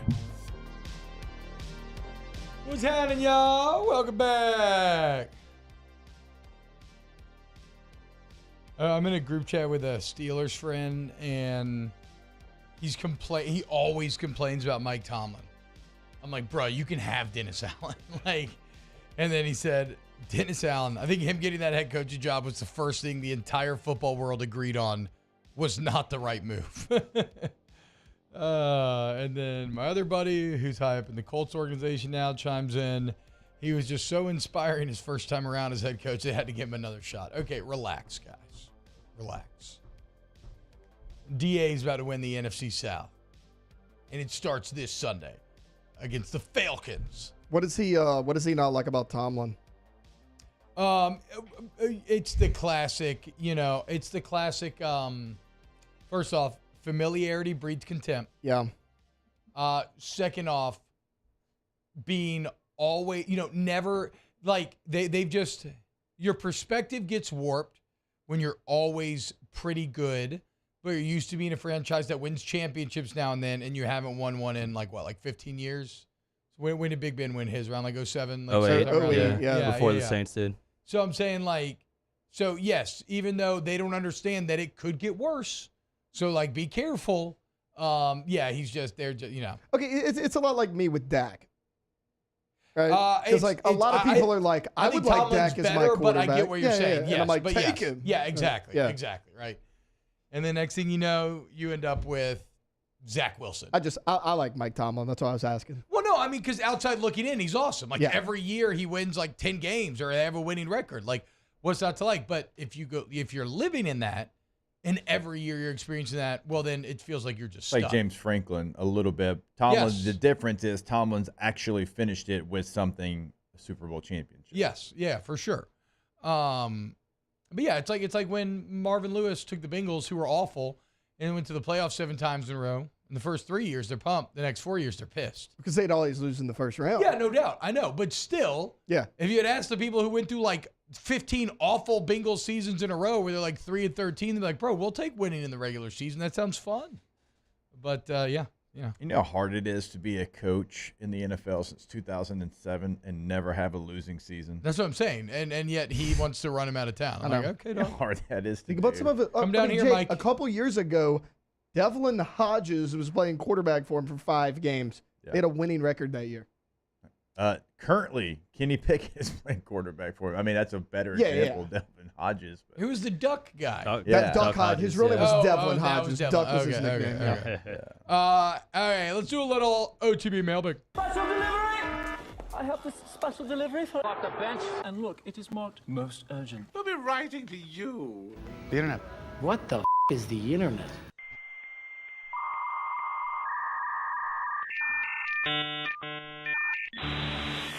Hashtag OTB mailbag. What's a Thanksgiving dish you skip? I'm not big on cranberries. Neither am I, and it's funny because that was what Brian Kelly went out of his way to say his favorite is. I guess it's more of a Northeast thing. Well, he said that. He goes, I'm from up north, so. I don't even think that's an option for us. Yeah, you don't do cranberry? I don't think, no. Well, because I know a lot of people like cranberries. Right, I know you're talking about. Yeah. My family will make a dressing, and then they're like, you can have gravy on top or cranberry, and I never choose the cranberry. Sometimes I will. You know me. I like to slop it all in a one giant pile and pour gravy. Sometimes I'll put some cranberry in there. I like it on the turkey sandwich the next day. The turkey with the cranberry. I do like that. That's a good call. Cranberry's always been on the table for me. I honestly didn't try it till recently, but I kind of mess with it. I do not do stuffing though. I don't eat stuffing at Thanksgiving. I know. Whoa, dude. You're really kind of just flagellating yourself. That sucks. Yeah, I mean, mashed potatoes, mac and cheese. There's plenty of sides. Even green beans during Thanksgiving. Wait, even? Yeah, like the green beans are fantastic. Like the breaded green beans. Yeah, they're really good. Green bean casserole. Yeah, any green casserole is bean. great. Yeah, but not a stuffing guy. Hashtag go to your mailbag. Like oyster dressing or anything like oyster that? dressing's good. Okay. I mess with it. Shrimp mirliton. Pretty tasty. The cheesy potatoes are probably my favorite side, like the au gratin potatoes. Yeah, I could eat like 6 pounds of that. How far ahead does JD5 have to be before championship weekend to secure the Heisman? I don't know. There's not a great way to answer that. I don't know. It opens up. Let's see. Today's what? The 21st. Heisman opens up the 27th. And some people actually put their ballots in before championship weekend. Now, I think you should probably get the entire totality of the season. No, because it's a regular season award, Jake. So your ass better vote before championship weekend, okay? And tell all the other voters as well. You and Russ Mitchell need to start campaigning. What if Bo Nix and Michael Penix both have an awful game, though, and it helps Jaden? Well, that's why you need to wait till after all the games are played to vote. What if it's like a 10-7 game? Yeah. All I know is I am definitely cheering for Oregon State now in the Civil War. By the way, Arizona makes it to the Pac-12 championship. Oregon State loses, Oregon State wins, and Arizona wins. Yeah. Dang. Hashtag OTB Mailbag. What's a Christmas gift you remember the most? Any video game console, right? N64 the first day. I'll never forget getting N64. It just blew my mind. It was awesome. Playing Mario. Dreamcast was sick. Xbox, the original Xbox with the Peyton Manning video game. I forgot, what was that game called? Rush? Yeah, NFL Rush, I think it was actually. Yeah. I think it was. Like that weird white button on the Duke, that giant Xbox controller was dive. Yeah. And the physics are so bad, you could just dive and like pick balls off that were at like eye level. Man, I'll never forget getting a PS2. It was in the back room, kind of the last gift. I opened Spyro the Dragon and Crash Bandicoot for days. Hell yeah, dude. Crash The best. Bandicoot. Taylor, whenever you get done TikToking, maybe you want to tell us about your favorite Christmas. We talked about this the other day. It's the Xbox 360 I got when I was in about 4th or 5th grade, whenever it came out. Video games, man. Hashtag OTB Mailbag. Would you rather JD win the Heisman or Matt House get fired? You can only have one. Still JD Heisman easily. Any post-Thanksgiving traditions? I mean, this doesn't count. This does like turkey, making your own turkey stock and turkey gumbo count? I don't know. Probably not. But that growing up, we used to have a family touch football game, and it was always cousins and uncles all together, and it would we did that when we were real little. It never held into my older age, but that was very fun growing up for sure. Todd Graves is now worth $7.6 billion. Wealthiest person in the state, 307th in the world for selling very simple food with another simple dish that can be franchised. First off, that blew my mind when I saw that. Secondly, I immediately went to like fish and chips, but as a society, have we just said that we're kind of out on fast food fish? Yes. Right? Like I don't see a lot of Long John Silvers anymore. Captain D's. Yeah.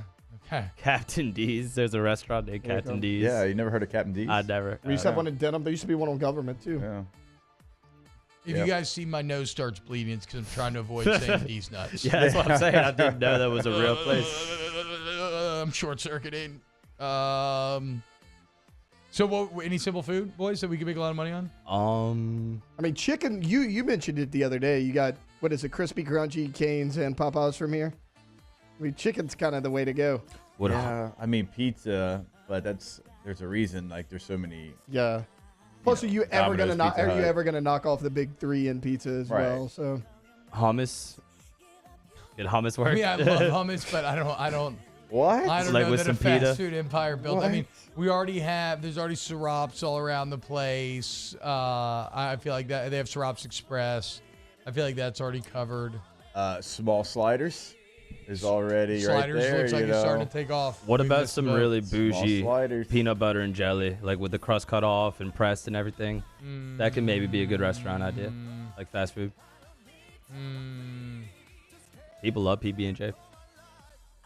Yeah, but you like PB&J because you can slap it together at home. Would you actually drive through to get a PB&J? I think so. Don't they like just have a well-made. the sandwiches already? You said when the Uncrustables with the crust cut off, like what? the Uncrustables. Yeah, the things in the box. Yeah. no, I would drive through if I was passing it. I wouldn't go out of my way to go. I guess this is the thing that I'm at. Breakfast on the way to school with the kids could be good. Nobody. What? No. The PB&J place. For No. breakfast? Yeah. You're not lasting very Bro, long. who the hell's eating a PB&J with breakfast? I don't know. Yeah, you're closed within the first It's month. okay. Look, I don't want to crap on ideas. I just don't think PB&J's it. Let's just, we keep spitballing. Not- We'll come up with something. Hummus and PB&J. Like, I don't. I haven't come up with one really, so I'm not hating, but I just don't think those are gonna work. I mean, is there a drive-through po' boy place? Yes. Yeah, Pobo Express. Pobo Express. Yeah. I don't know, boys. Maybe we're not meant to be billionaires. Some Subways have drive-thrus too. Isn't there technically, yeah, they do. Isn't there Subway's a salad place, like a fast food Yeah, salad place? station. It's not fast food. You got to go in, but I mean, it takes like 2 minutes to make. Even then, I mean, I love that, but is that going to have the scalability of chicken? Nah. No. It's not. Damn. All right, well, God, let's all the keep great, digging. all the great. I mean, Maybe we come up with all the something. great Kiss ideas have been done in Louisiana. Small sliders. The only thing I Raising can think is like Cane's. hot dogs, but then you do have Wiener Schnitzel already. So Wiener Schnitzel. And that dog. What? Dat Dog in New Orleans. But Dog? But Dat Dog's not really drive-through. It's more of a sit-down, go hang out place. Very good, but yeah. Also, I feel like people don't want to drive through for hot dogs. You know? Yeah, they are harder to eat. It's not even that. I just think it's another food that like people would rather just make at home because it's so easy. Like you can't. That's the genius of chicken. Okay, it's easy. It's harder to fry it at home. Yeah, like like you don't want to go through the hassle of getting oil, everything else. Like I'm thinking fried shrimp baskets. Just throw fried shrimp at people. So fried shrimp and fries. Forget fish and chips. Shrimp and chips. There's a lot of people that don't like shrimp. Damn it. I love it. Yeah. But, like when I've lived other places in the country, they're like, y'all eat shrimp like that? I'm like, yeah, all the time. Did y'all see the 50-foot shrimp po' boy at the Bayou Classic? No. Yeah, I'll put it in the document. But they had a 50-foot po' boy at the start of the week. They do like the little press conference ahead of the game, and they had a 50-foot po' boy there. There's a little gas station off of Nicholson that sells a po' boy that is no joke, about this big. I'm probably holding up like 3 feet right here, and I remember my fat ass used to get it and eat it in one sitting, and I'd be riding my scooter, and it'd be it would like sit between my legs like a sword almost. It's an entire sword. Like a sword, with huh? a po' boy, yeah. Between your legs? Yeah. I'd have it down there. It looked like I had 4 po' boys.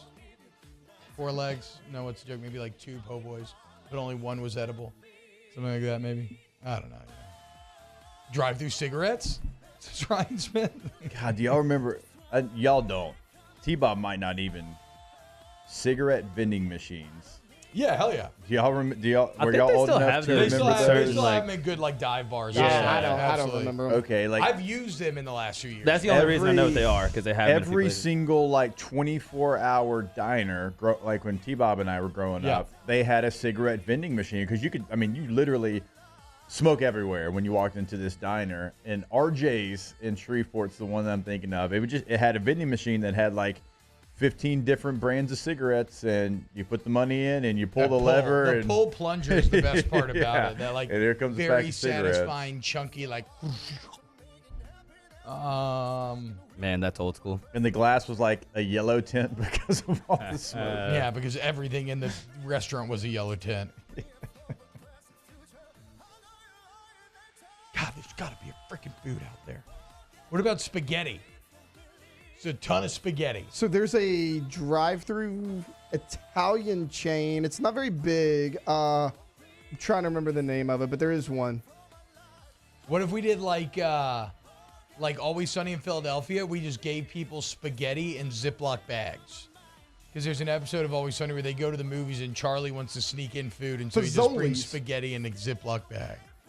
Fazoli's. That's the name of the. I have heard of Fazoli's, actually. I think they got one in like Alexandria, maybe they have one now. Yeah, Fazoli's drive-through Italian. I like that we spent Mailbag trying to come up with just one. Just one, and we're striking out hard. T-Bob was inspired by Braves. Well, yeah, it's bacon. Top 300. Dude, BLTs. Wealth in the BLTs, bro. Country or world? He's 300 something in the world now. Oh wow. Or no, maybe in the country, right? No, either I way, don't know. Either you think way. there's 300 billionaires in the country? Wait, hold on. BLTs? I don't really like it, so that I'm not could the go person. hand in hand with po' boy, though. I mean, you already have po' boy places. I mean, Why you could just make get a fire-ass BLT with a ton of bacon. Like, that's the gimmick. A ton of bacon. But for that, you could just do, like, ultimate grilled cheeses or something. With, like, bacon and all that on it already. There's too many of those already. Yeah, and there's a lot of those. Okay, well, that wasn't my idea, was it? Did I say ultimate grilled cheese, or did you say No, ultimate but I'm grilled cheese? saying, I said like, if you're BLTs. going to do that, why would you not do the grilled cheese, which has already been done? Well, look, let's do a BLTs. Kim Mulkey coming up next. Here what Coach has to say. Keep it locked, OTB. Off the bench with Hester and T-Bob. K to Z loves BLTs. I wish I could have come up with 3 window covering things that start with BLT. But my brain isn't fast enough. Whatever. You want window coverings at WOW? You want K2Z window coverings. You go to the website, ktozblinds.com. And look, man, if it's actually a great Christmas gift for whoever the kind of interior designer is in the relationship, your husband, your wife, whoever, get with K to Z. And if it's a man cave, a woman cave, outdoor living space, theater room, bedroom, baby room, whatever, from aesthetics and function, you want to bring your window covering to the next level, interior and exterior, you want K to Z. Blind, shades, shutters, drapes, interior, exterior. They can literally do it all. They know your space as soon as they walk in. K2ZBlinds.com. In times of need, get a full list of phone numbers, websites, and other important emergency information on the Demco Stormwatch page at 1045ESPN.com. His name was King. He had a horse along the countryside. I saw him ride. One day they found him.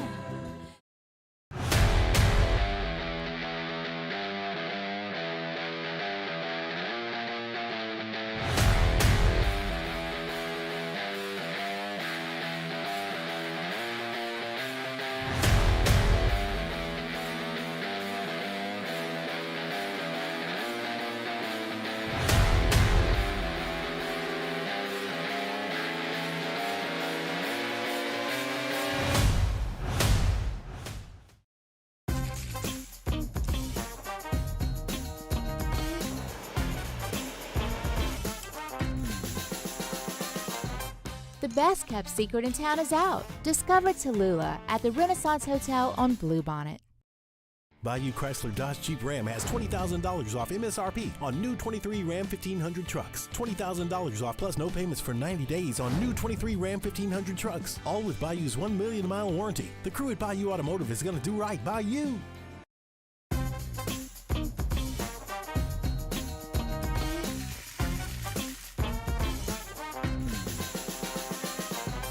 The best kept secret in town is out. Discover Tallulah at the Renaissance Hotel on Bluebonnet.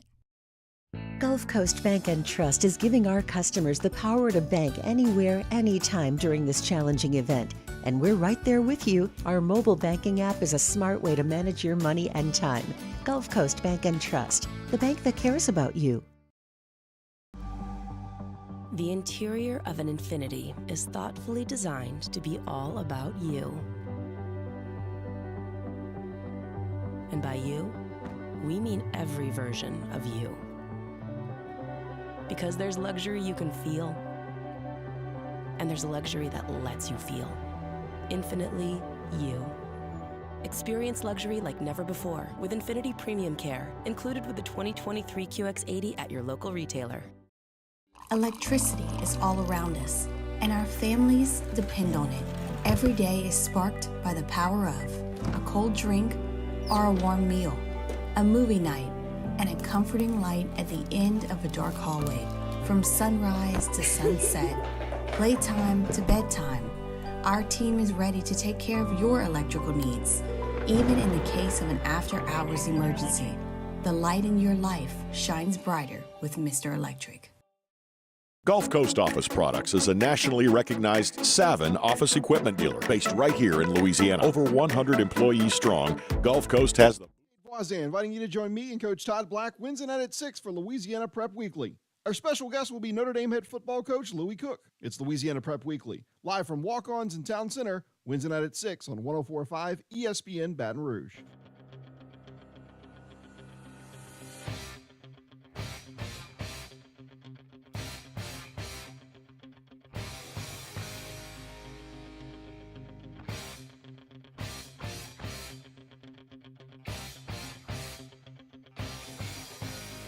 All-Star Toyota presents Off the Bench with Hester and T-Bob. ESPN Baton Rouge, New Orleans, Alexandria, and 1130 The Tiger.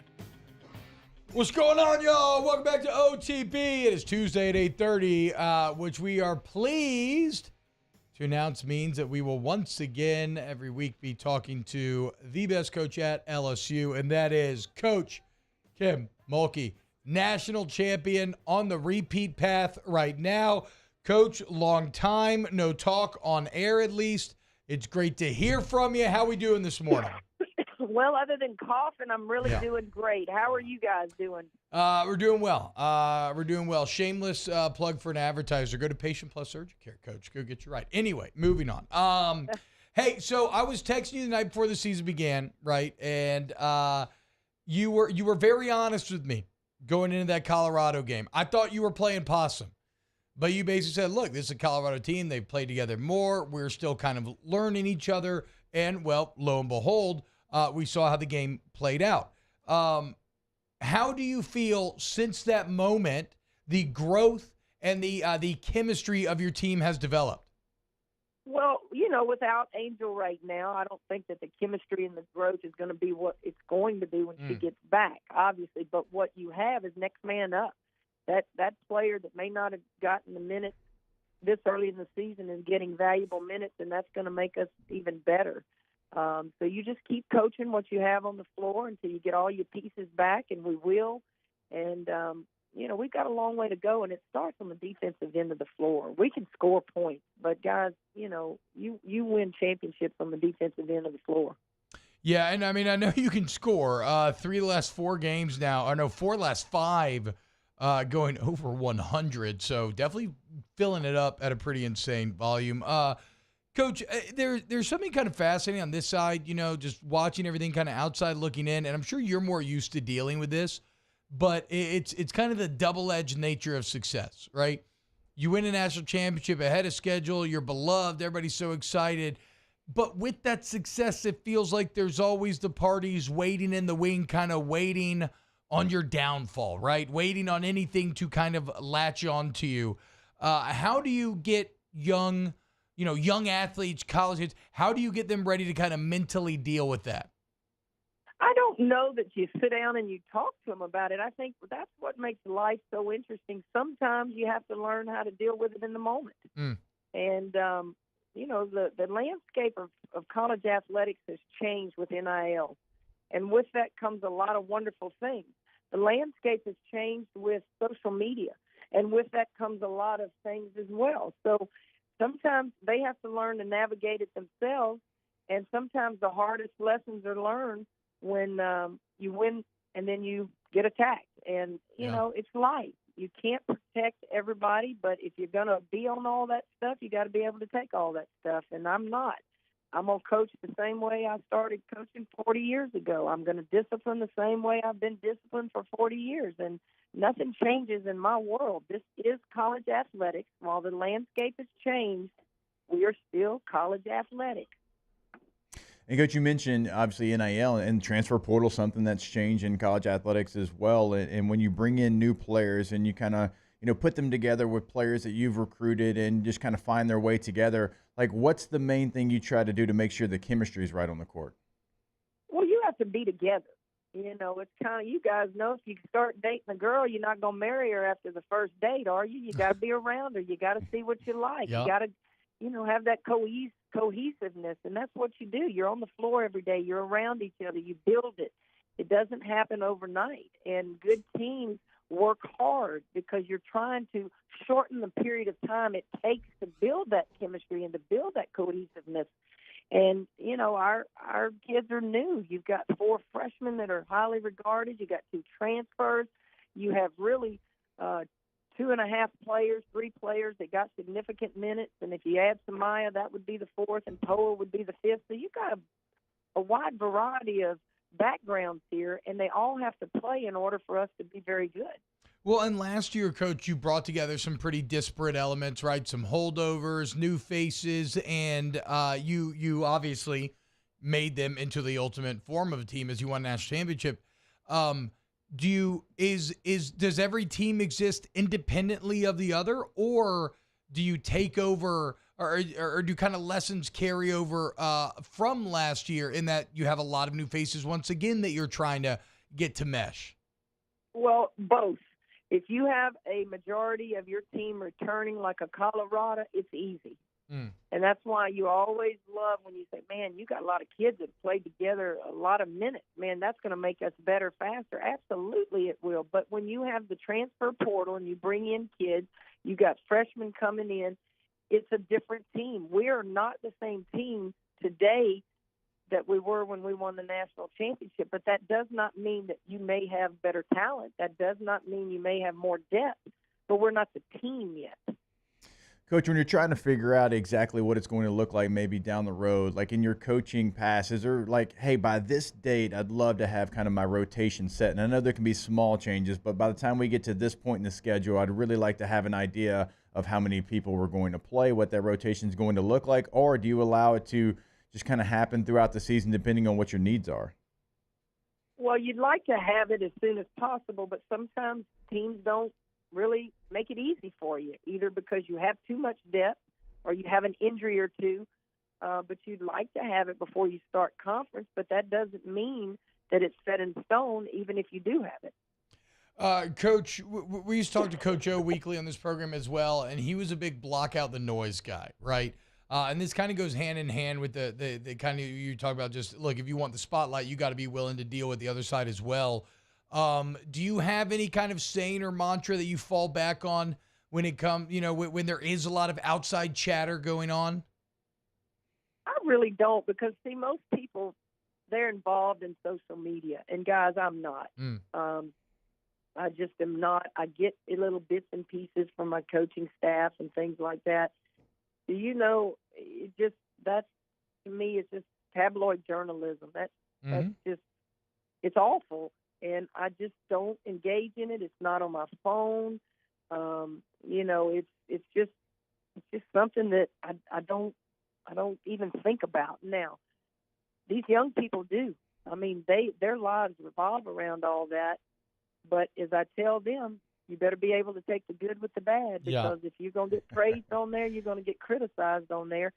And I think they think they're strong and they're tough and they can take it. But I think they're realizing as they age that, golly, those are just lies. My goodness, that's terrible. Yeah. Well, what are you doing on there anyway? And so it's the world we live in, not the world I live in, but it's the world we have to know is here to stay. Yeah, and those negative comments are just insidious, right? Like you hear 10 good things, you're like, oh, whatever. But then the one negative one, you got to really train yourself if you're going to engage with it to just not engage with it. We can do that as adults, older adults. Yes, but young people can't. Yeah. You're dealing with 18, 19, 20-year-old sensitive people, and everybody wants to be loved and not see and hear all the bad stuff. But as I tell them, it's a cruel world out there. There's a lot of haters. Coach, how about this? Cayman Islands this weekend. We looking forward to it? What's going on? Well, I've never been. Have you guys ever been there? I've never been. Yeah, it's incredible. They say the water is beautiful, and, I'm a beach person, so I'm going to be checking out the water with my grandkids and family, as a lot of our players will have their family there, and we're looking forward to it. We'll mix, obviously, pleasure with what we have to do, and trying to win a ball game against Niagara and then Virginia, and we'll, I'm sure, do the Thanksgiving meal. Hopefully we'll find a turkey and some good cornbread dressing somewhere. Not stuffing, okay? Cornbread dressing, not stuffing. Okay. I still don't exactly know where the battle lines are drawn in that debate. Well, Coach, thank you so much for joining us. I want to say this, speaking of social media, you eating wings in the hotel watching LSU Alabama, I've never felt more like we were the same person ever than that moment there. I may not have ever coached a championship, but I've done that. Definitely done that. If you want to catch me watching the TV, I'm going to give you my scoop. On Friday night, my dates are Dateline in 2020. Okay. And any other time I have the TV on, it's to watch a basketball, football, baseball game. That's my world. There you go. And I don't have a laptop that I carry with me. I don't even think I've opened the laptop that LSU issued to me. I don't have anything to do with computers. When they tell me, Coach, it's time to start coaching from a computer, I'm done. The legend, Coach Mulkey. Hey, enjoy Cayman this weekend, and we look forward to talking with you every week from here on out and going on another journey this basketball season. Thank you so much, Coach. You have a great day. Take care, guys. Nice, Coach. Coach Mulkey, the legend, national champion. Thrice over? Quad over? How many times now? A lot over. A lot over. When we get back, let's close out hour number 2 of OTB. Off the Bench with Hester and T-Bob. Our listeners fire off their opinions on the jimsfirearms.net hotline at 499-1045. Keep listening for your next chance to shoot us your thoughts with the jimsfirearms.net hotline on 1045 ESPN Baton Rouge. At Corval Toyota in Opelousas, we're featuring 2023 Toyota Tundras with $2,000 bonus cash. $2,000 bonus cash offer on Toyota Tundras. So come on down to Happy Town. That's Corval Toyota in Opelousas, Happy Town, USA. Life in Louisiana is like a run-on sentence. A poem that doesn't rhyme. Life is here, now. For life's moments, big and small, always there. The right card, the right care. Gulf Coast Office Products is a nationally recognized Savin office equipment dealer based right here in Louisiana. Over 100 employees strong, Gulf Coast has the boots on the ground to support all vertical markets, from education, engineering, legal, and finance. With the latest in office technology, from desktop to production segment units, Gulf Coast and Savin have the perfect fit for you. Call 225-756-2644. That's 756-2644 for Gulf Coast Office Products. The importance of doing this fortified program and offering it to people down here is, number one, the only real chance you're going to get to do this is when you put on a new roof or build new. And through companies like HUDCO, who's kind of leading the way in this thing, it's going to offer the customers a huge advantage in the insurance market and the price of their insurance. You know, we're not looking to make a fortune off fortifying. We're trying to give you a better product than our competitor at the moment. I'm trying to do something that he can. I'm trying to give you something better. So a lot of these insurance jobs, you're getting a re-roof, you're only paying your deductible. Let's sit down and talk about the fortified and let's see what it does to your insurance premium. You're getting a steal. Yeah. You're getting a brand new roof and a fortified certificate for your deductible, essentially. And I think we're rocking and rolling.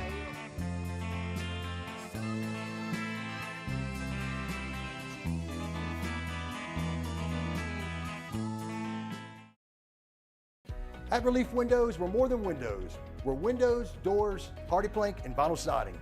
But our number one product is always customer satisfaction. Visit us online at reliefwindows.com. Oh, by the way, we do shutters too.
On Thanksgiving Day, as we bring you three different NFL games. The early kickoff is the Packers and Lions. Immediately following that, it's Commanders and Cowboys. And then the late game, the 49ers at Seahawks. Again, catch all of these on Thanksgiving Day right here on 104.5 ESPN Baton Rouge.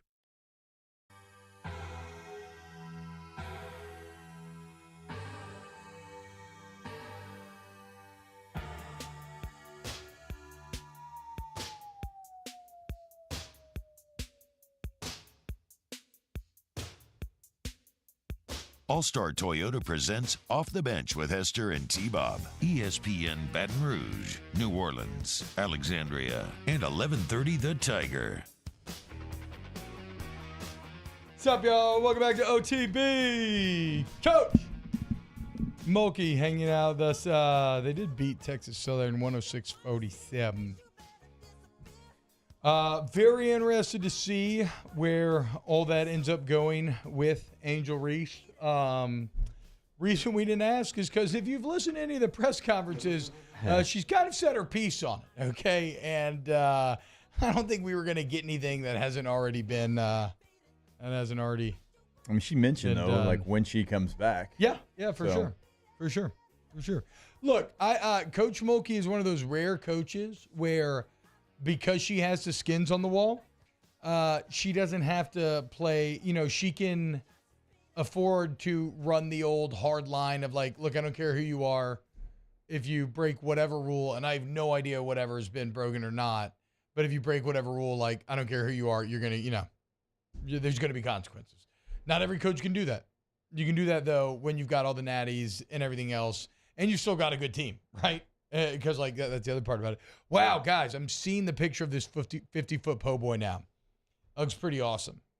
I'm very proud of whoever made this because they absolutely stocked it full with shrimp. There is no greater sin in the world than getting a shrimp po' boy that isn't overflowing with shrimp. Like, I need fried shrimp to be falling out of the po' boy when I go to take a bite. And this entire 50-foot po' boy actually looks to be filled to the correct amount. So that's a lot of shrimps. Oh, boy, I want some. I know, I do too. I still think this BLT is a good idea, guys. Oh, my God, this BLT. I do. I don't think enough people crave a BLT. Until, what? What do you mean? You don't crave, just a little bacon, lettuce, tomato, and mayo? A delicious bread? Again, though, you go back to how hard is it to make it home? It is hard. You don't want to fry up that much bacon. Off the bench with Hester I'm and talking like T-Bob. a quarter pound of bacon per sandwich. At least.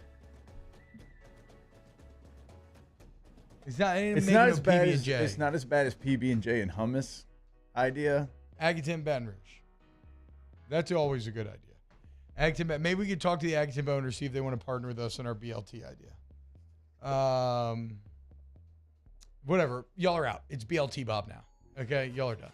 Agaton Baton Rouge. If y'all don't want to be in, y'all are out. You had a chance to get in on the ground floor. Y'all are all out now. BLT Bob it might change things. That might change things. Accutemp will change things for you if you need any AC, heating, or electrical problems fixed. You need to fix immediately. Go look at the customer reviews, guys. People love Accutemp, and it's because they give you that service to the highest degree. Accutemp, Baton Rouge, AccuTempBR.com.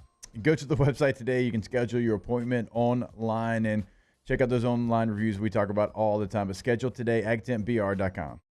Follow us on Twitter at 1045ESPN to cast your vote in the Citizens Bank and Trust Poll of the Day. Vote daily inside Off the Bench, live at lunch on Palmer. And after further review, Citizens Bank and Trust brings you the Poll of the Day via Twitter at 1045ESPN. Bayou Ford is taking $10,000 off MSRP on all new 23 Ford F-150 Black Widow trucks, plus $2,750 discount APR and 5.9% for 72 months. All new Bayou Ford vehicles come with a 1 million mile warranty. The crew at Bayou Ford is going to do right by you. It was a humid day, barefoot children play, looking for that summer shade. Time just slips away. Oh, Louisiana, some kind of hold on me. Like cypress stumps, your roots are planted deep inside of me. Dylan Cruz here to tell you about Six Rings Baseball and Softball Camp. If you live on the North Shore and play ball, go to Six Rings Camps with former LSU assistant coach Dan Canaveri. His knowledge is second to none, and your child will improve and have fun doing it. Camps were held at Coquille Park and Six Rings Academy in Covington with 4 sessions over the summer. Full day and morning only sessions are available from ages 7 to 13. Go to sixringsbaseball.com or call 985-206-9096. Learn the game to love the game. Would a couple that just came from a couples massage have any use for the massage seats of the Infiniti QX60?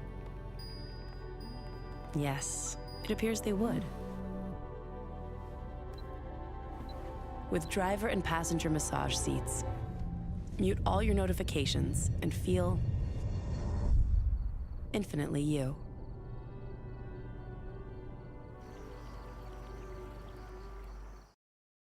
Running Bart's marketing can help you get their attention. Imagine your brand's message on a giant LED billboard truck that can't be skipped and is nearly impossible to ignore. Running Board's marketing is the leader in effective and affordable advertising on digital mobile billboards, which are 2 times more effective than traditional billboards. With a 97% recall rate, you'll leave a lasting impression with your customers.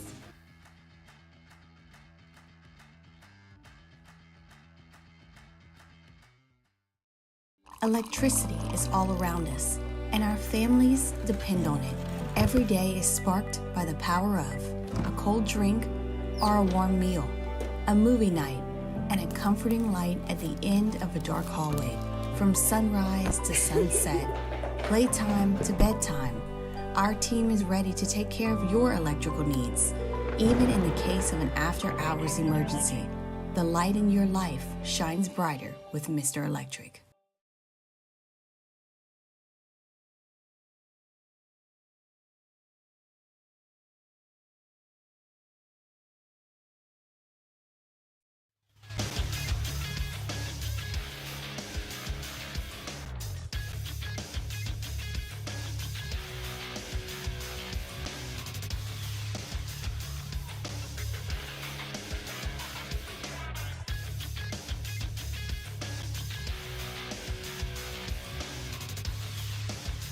Good morning, people. It's 9 a.m. on Tuesday, November 21st. Today in Baton Rouge, expect cloudy skies with a high of 73. Coming up on OTBOT, we talk Saints with Nick Underhill of New Orleans.football coming up next. You can follow us on Twitter, Instagram, and TikTok at OTB_ESPN, or catch us on YouTube at the 1045 ESPN channel and subscribe for daily content. Hour number 3 of Off the Bench, live from the Mercedes-Benz of Baton Rouge studio, starts now. All-Star Toyota presents Off the Bench with Jacob Hester and T-Bob Hebert. Yeah. Off the Bench with Hester and T-Bob. Hey, P, they said I got to come off the bench. All-Star Toyota presents Off the Bench with Hester and T-Bob. Yo. Yo, dude, what's up? Welcome in hour number 3. The opening of this hour brought to you by Skull Axe Throwing. That's right, now open off a Lee. Do you love big, fat axes and beer and food and fun? Well, you want Skull. Okay, go throw some axes. Great for date night, boys night, girls night, corporate event night, team bonding. And someone on Twitter just told me, new hardcore history's out, boys. That's right, Dan Carlin's back. And it's appropriate for this because it's another episode about the Vikings. Twilight of the Aesir, part 2. Cannot wait. Know exactly what I'm doing after work. Nick Underhill, what's up, dog? What's going on, man? How are we doing today? No, I was just thinking about where I would take a woman to throw axes, and you just answered all my questions. Yep. So we're off to an amazing start today. Yeah. Look, man, you want to impress you want to court the woman in your life? What better way than showing martial prowess with an ancient medieval throwing weapon, right? Sure. Like, if somebody tries to walk up on you in New Orleans, what happens if all of a sudden you have a hatchet flying through the air straight at their chest? Fight over. Unless they have a gun. Might just need to keep on top. Yeah, no, that's just good planning. Yeah. Unless they have a gun, then you're probably dead. So I don't know. Just go throw axes for fun. Don't carry them around, guys. Nick, New Orleans Football's a site. Massive week. We touched on this when me and you talked on New Orleans Football about LSU last Thursday. But this is a massive weekend for Louisiana football. LSU's entire season's on the line Saturday morning against Texas A&M. And in a lot of ways, the New Orleans Saints is. I know it's the NFL, right? So mathematically, that is not the case. But it's, in terms of narrative, actual mathematical standings, what the goals are, fan temperature, Nick, this looks like one of the biggest swing games that I've seen in years. Yeah, I think it's a massive game for them for all the reasons you just said. And look, there's also the human element of it. And I think since the Pittsburgh game last year, and people are probably like sick of hearing this, but it's the truth. Like, you're in there, you feel the temperature, you're talking to people, you know the climate, you can kind of feel things when they're good, you can feel things when they're bad, and when things are teetering, you can definitely feel that. And there's been a few times since that Pittsburgh game last year where it felt like, all right, if they lose another game, this thing's gonna implode. And I feel like they're still right at that point of implosion where if they lose a game, like people could start turning. And you just saw Matt Canada get fired today because, and one of the things everybody's talking about is player frustration. Like I think that player frustration exists with the Saints right now. And if they start losing games that they should be winning, and they've already lost some of them, you keep adding to that. At some point, you are going to get to that point where these kind of like subtle things, like early in the season, I think we could all read between the lines of a lot of player comments and kind of feel like, hey, they're talking about play calling, they're talking about coaching, they're talking about lack of accountability. Last year was the big thing. I think that's kind of gotten fixed, but you could read between the lines and know what they're talking about. I think you get, you start stacking things, and at some point, someone's going to say, you know what, like I can't do this anymore. I'm going to speak up on it, and then the dam breaks, and everything kind of goes from there. So I think it's important from that standpoint. There are 7 games, but I think if you lose this one, all of a sudden people kind of start feeling like, all right, like this isn't working. We aren't going to get to where we want to go. And it doesn't matter that there's 7. I think the next one is massively huge. So yeah, I'm with you 100%. I think this is a huge swing game for them. And, I think I really do think it's kind of a must win game. And look, and what's the overcommitment to Pete Carmichael here? Dorsey was awesome in Buffalo last year. They go 5-5. He's fired. He's out. Matt Canada was awful, but the Steelers traditionally never fire anyone. That's always what I hear about. No, Saints ownership, they want to model themselves like the Rooneys, and and they want to be very like slow to act, et cetera. So the Steelers are 6-4. They just fired Matt Canada. We have continued to harp on the analytical charts that just really visually depressingly laid out just how poor Pete Carmichael has been from an actual success rate and from, like what he's calling, right? Everything that you've been talking about all year long. What's the deal? How are other guys losing jobs and Pete Carmichael's, there's just nothing there? I want to preface this by saying, I was the person saying it'd be, egregious if they brought him back coming into this season. So that was my take, and I don't think that's really changed. And B, what I'm about to say is explaining their thinking. It is not my thinking. And there seems to be this thing like where you'll be like, well, the Saints are in first place, and they're like, well, that's an opinion. And like people come at you like, let me preface this by saying I'm just trying to explain their thinking from talking to people and being around the team. So I think it's just I think they feel like they're in a different place than those other teams. Like they look at it like they're in first place and they have 7 games to figure it out. And they feel like they have a chance to make the playoffs, and then you get in the playoffs and maybe you win a game, maybe you don't, but the goal is to get into the playoffs. So I don't think that's a point where they feel like you start tearing things down. I think they think, okay, we have 7 games to figure this out, and maybe we figure it out and everything kind of works in our favor. Like Buffalo was in a place of urgency, and they also had Joe Brady on their staff, a known commodity who you could at least evaluate and know what he is as a play caller, because there is that on his resume. Sure. I don't really know the Pittsburgh situation well enough to speak on it yet, but I kind of think that they felt like they're in third place and they had to do something to try to shake it up to save their season. The Saints are in a place where they're in first place. Like, are they a good first place team? No. Should they be a first place team? Absolutely not. Like, it feels like they're closer to a last place team than a first place team right now, but that is the reality of the situation. So if you fire Pete right now, it would have to be to a move that specifically makes you better. I don't think this is the point where you throw a Hail Mary. So, like, if they fire Pete and they go to Ronald Curry, maybe Ronald Curry's better, but maybe he's not. There's nothing to evaluate. Like, you can't really know that yet at this point. So I think they feel like they're in a better situation to figure it out and then make a decision after the season. I do think if they don't make the playoffs, everybody's gone. So, I think that's kind of what's on the table right now. So I think that, there is some temperature on everybody's seat. And if they fall short of that goal, like I think you're looking at a full scale staff change. I don't think it's just one person. I think it's everybody. So I think that's where they're at. And, if they could go get John Gruden right now and have him be the offensive play caller, I think they probably would, but I don't think that's a realistic thing. And then outside of that, where else do you go? So it's not like you can go hire somebody's QB coach right now. Like, you're limited to kind of what's in your building or what's on the street. And I don't know that they see a better option. So for better or worse, this is what they're riding with. It's a decision they made last offseason to stick with them. And, it's going to kind of be what it is. I don't expect any major changes during the season unless, they lose this game and you got Alvin Kamara and, Derek Carr and, Eric McCoy and everybody else like voicing their frustrations. That would kind of have to be what it takes. But right now, I mean, as dumb as it is, they are a first place team and they have a chance to make the playoffs. I mean, it would be an epic failure if they don't make the postseason. Their remaining record of teams that they're playing combined, 28-43, and that's including an 8-2 Lions team, right? That helps that out a little bit. I mean, what they have down the stretch, I mean, I agree they have to let go of everybody if they don't make the postseason, and it would be a huge failure. I mean, that has to be the bare minimum, right? It wouldn't just be like, it's not just what's left either. It's what's in the rearview mirror. Like, it's the same thing. It's weak teams, injured players, catching teams at the very best moment and barely scraping and finding a way to get by. Like, they put way too much into this season to not make the playoffs. This is the year to make playoffs. Next year's schedule is a lot harder. You go out, you get Derek Carr, you get Jamal Williams, you make all these moves and you're just the same. You're averaging 2 more points per game this year, which is outrageous. And you added Mike Thomas. Now Mike's injured. Marshawn Lattimore's injured.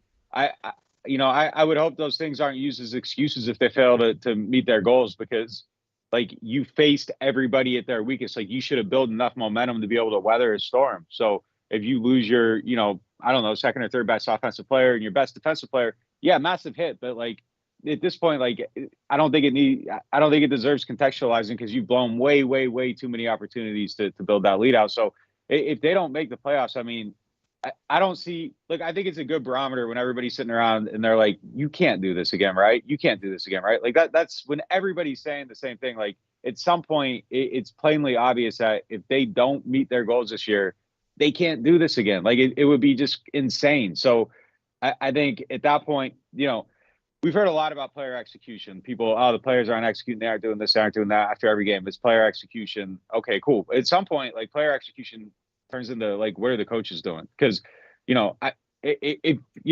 Mario keeps screwing something up behind the scenes and everybody's telling him like, hey, you got to fix this, and then he never fixes it. Yeah. At some point, that's on whoever's telling him. Like, you aren't telling them the right way to do it, or T-Bob isn't making the change that has to be made to get that done right. So at a certain point, it becomes T-Bob's fault. So I think we're at that point where it's coaching error. Like, if Rashid Shaheed isn't running the right routes and the ball's, flying over his head, and that's not on, it's on Shaheed, sure, but at a certain point, the responsibility shifts to someone larger for not fixing the problem. So then it's on them. Then now, like, I think we're starting to get to the point in this last quarter of the season, or the last third of the season, if the coaching doesn't get better, then it's on the front office. Like, you're putting it on the front office's responsibility at that point. So I don't want to hear about like player execution anymore. Like, the guys have to be doing what they're doing. It's too far into the season. It's a coaching problem now if the players aren't executing. And sure, like Rashid Shaheed or whoever else, Chris Olave, whoever you want to point the finger at, whoever they've been pointing the finger out, like, if they're running the wrong route, sure, it's on them, but it's on somebody else at this point for like not putting the time in with them after practice, or not taking them off the field for screwing stuff up. Like, if you aren't doing the right things, at some point you got to lose your job. So it's beyond the player execution thing to me. Like, it is a coaching problem, and the coaches have to figure out how to fix it. Well, and one quote that I loved recently from Mickey Loomis is like, there ain't no more like building what sort of team you're going to be at this point. These last 7 games are going to reveal what sort of team you really are.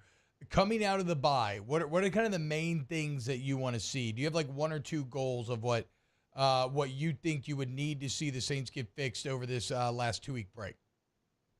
I think it's all the unfixable things. They got to figure out how to get sacks. Like, it's a huge issue, and now Lattimore's not on the field, so I think it becomes an even bigger issue because they're going to have less time to get after the quarterback. Guys are going to be more open, so you got to cut down those windows. And somehow, like, the tides have to rise somewhere on the defense. So it's not going to happen with Isaac Yiadom out there in the secondary. So it's on the front. The front can't get there. So I don't think that's going to change. But I think it's a massive, massive problem. It's going to be a massive problem this offseason. And, if we're being real, it's kind of borderline catastrophic failure that we're talking about needing pass rush when they've invested so much in it, starting in 2018. And there just are no answers behind Carl Granderson. And, Cam has, 2 sacks right now? Like, just being realistic, like, you got to have something in the pipeline. I don't think they have anything in the pipeline to make that better going forward. So I think that has to get fixed.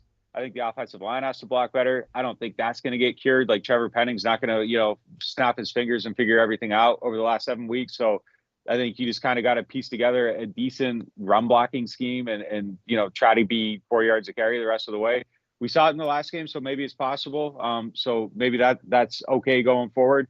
And the play calling's got to be just more consistent, more creative, more everything. Like use a little play action. It's crazy that they're last in the league and they want to be a running team that takes shots down the field. Like if you're a team that takes shots down the field and you run the ball, just like place that little thing in the middle that you can fake it and it helps you take those shots down the field. They don't do it. It doesn't make sense to me. The last thing I kind of wanted, the last thing I think I wanted, Sorry. I know it's crazy. Wild thinking. 2023, let's just get the 1994, whatever it was. And the last thing is like, I want to see a little more tempo. Like, I think they're a little slow in and out of the huddle. Not just talking no huddle, like just straight up, like, move faster. So I would like to see some of that stuff a little bit, mix it in. I thought in the Bears game, like the thing that kind of saved that game is they went tempo early in the third quarter. They had a good drive. It kind of got things going. I don't think you can, I think fans want them to like overdose on it. I don't think that's the thing you can actually do. I don't think it's realistic or feasible, but, mixing it in places where it's kind of, unexpected, I think it's something they could do as a change of pace. So just be creative. I mean, that's really it. Just be creative. That's the one thing they can control. They can call plays a little better. They can be a little more creative. They can use a little more motion, all these things, but they don't. And it's been a 2-year-long issue. What's the latest on the injury report? I know you went into the bye week. You had, Lattimore's on there, Derek Carr's on there, Michael Thomas. Looks like he potentially still doubtful for this game. What's the latest there? Based on what I hear, I think we're going to see Carr. I think, I don't know. We'll see Lattimore again this season. It's high ankle sprain. I mean, those are 4 to 6 weeks. So I think you're kind of, you're in that. It just kind of depends on how it heals. Maybe you do see him. Maybe you don't. If you do, it might not be until like the very end of the season. And then I guess it would depend if you're going in the playoffs, if you even like try to bring him back at that point. So, and I think the Mike injury is one too that's going to be an issue for probably a few weeks. So we'll see how that goes. It's always hard to get specifics on that situation, but the vague whispers kind of make it sound like it's going to take a little while for him to get back. So expect to see Carr and 2 big injuries. And I think that's something that they got to figure out down the stretch. But again, like they had every advantage coming up to this. So the fact that you didn't build enough momentum to kind of make it less of a factor, that's on them. Like I have no sympathy for the injuries. Usually I'm the guy that's like, no, you got to count in like good players missing time. Like, nah, you squandered too much. Like you should be better than you are right now. So they got to find a way to figure it out. Nick, what about this last one here, and then we'll get you out of here. LSU question. You text me over the weekend, and I made sure that I could put your name on it. And I've said it many times, but what's the latest you've been hearing from NFL scouts, like actual NFL scouting circles, about not just Jaden Daniels, but those 2 receivers as well? Everybody thinks that all 3 of them are going to go in the top 20. I mean, Bro, like, that's crazy. Explain to everybody thinks. Like, expound on that. Like, who? Like, what do you mean? People in front offices, area scouts, scouting directors, like everybody I talk to, it's all 3 of them are going in the first round. I've heard top 20 from multiple people. I think Neighbors is his top 10 pick. I think Daniels is. Look, I think Daniels is going to be even higher than everybody said. Like, I think he's going to be a guy as he goes through the process. Like, it's just going to keep going up and up and up. Like, I don't know, like, going back to 17, like Patrick Mahomes around this time, it was like, oh, like maybe the Saints could draft him at 32, and then he's top 10. So I wouldn't be surprised if Jaden Daniels is a climber in the same sense, where it's just I think people in buildings are actually having the real conversations, and I think people looking at it are getting caught up. And they don't know yet. So I think once they know, like you'll start hearing that and seeing him go higher in mocks. And, people think Brian Thomas is like an elite downfield player. One person told me he's like one of the best separators down the field that he's seen in years. So I think, I think they're all going to be first round picks. I mean, if you kind of take out like the college scouting internet talk at large and just kind of look at the team, that's what you see. I mean, that's what they are. Like, I don't think scouting's that difficult. Like, these are really good players that are better than pretty much all the other players you're looking at. They should be first round picks. Yeah. And it's been fun to watch. That is wild, y'all. Nick, thank you so much, man. New Orleans Football is the site. Every Thursday I go over there and catch up with Nick and Brooke and Mike Triplett, and they've got an excellent team over there at New Orleans Football. Been a subscriber for years. You should as well. All the content and get you ready for this Falcons matchup. Nick, thank you, man. Yeah, have a good Thanksgiving, guys. Yeah, happy Thanksgiving to you as well, man. Should have told Coach Mulkey happy Thanksgiving. Busta. Way to go, Certified. Mario. Now, Mario should have reminded us, but at the end of the day, that's on me. Okay, I get it. Mario, that's called a callback, folks. We made jokes about that in the first hour. Like, chances are 95% of you weren't listening, but I wasn't just taking a shot at Mario for no reason. Anyway. Yeah, but if he did what he did at the beginning of the show, he would have told you it was Christmas and just made that up. Yeah, I mean, Carissa Jerez over here. Jeez. High of 73 today, folks, not 80. When we get back, more OTB. OTB. OT. CentralPlumbing.org, 925-8552. Again, guys, we're going to talk about it all week long, but forget about Black Friday. Brown Friday is nearly upon us. The busiest day in America when it comes to plumbing, and so you need to lock it in. 925-8552. CentralPlumbing.org. This is Central Plumbing Super Bowl, okay? Everybody's on their toes, ready to go. Super toilet bowl, if you will. The full fleet ready to be mobilized in a moment's notice when you need them. Flat rate pricing, great warranty. Licensed, bonded, and insured. Weekend, weekday, holiday, 24/7. Emergency service. CentralPlumbing.org. CentralPlumbing.org. Like we told you yesterday, it might not even get to Friday. It might be Thursday where this situation happens. And 24/7 also means 365. So even if it is on Thanksgiving, if you have that emergency, they are waiting for your call. 225-925-8552, centralplumbing.org. In times of need, get a full list of phone numbers, websites, and other important emergency information on the Demco Stormwatch page at 1045ESPN.com. Gulf Coast Office Products is a nationally recognized Savin office equipment dealer based right here in Louisiana. Over 100 employees strong, Gulf Coast has the boots on the ground to support all vertical markets, from education, engineering, legal, and finance. With the latest in office technology, from desktop to production segment units, Gulf Coast and Savin have the perfect fit for you. Call 225-756-2644. That's 756-2644 for Gulf Coast Office Products. The interior of an Infiniti is thoughtfully designed to be all about you. And by you, we mean every version of you. Because there's luxury you can feel, and there's luxury that lets you feel. Infinitely you. Experience luxury like never before with Infiniti Premium Care, included with the 2023 QX80 at your local retailer. His name was Cain. He had a horse along the countryside. I saw him ride. One day they found him. Electricity is all around us, and our families depend on it. Every day is sparked by the power of a cold drink or a warm meal, a movie night, and a comforting light at the end of a dark hallway. From sunrise to sunset, playtime to bedtime, our team is ready to take care of your electrical needs. Even in the case of an after-hours emergency, the light in your life shines brighter with Mr. Electric.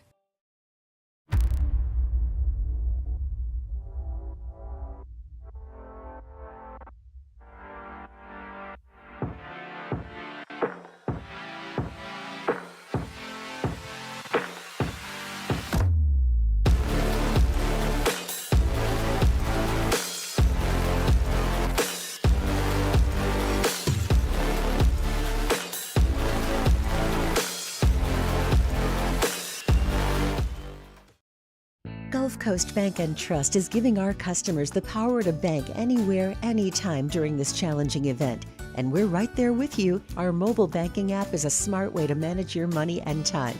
Gulf Coast Bank and Trust, the bank that cares about you. At Corval Toyota in Opelousas, you can lock in the low rate of 3.99% on a Toyota Highlander. That's right, 3.99%. Lock in your low rate while you still can. At Corval Toyota in Opelousas, Happy Town, USA. I've been doing business with Luba for 25 years. They're dependable, trustworthy. It's just the attention to detail with our clients. Join me for a Tuesday edition of the Hunt Palmer Show. Glenn West talking Tigers, Sharif Ishak talking Saints, and Michael Rothstein from ESPN.com covering the Falcons. Hunt Palmer Show, 1 to 3 weekdays, 104.5 ESPN, Baton Rouge.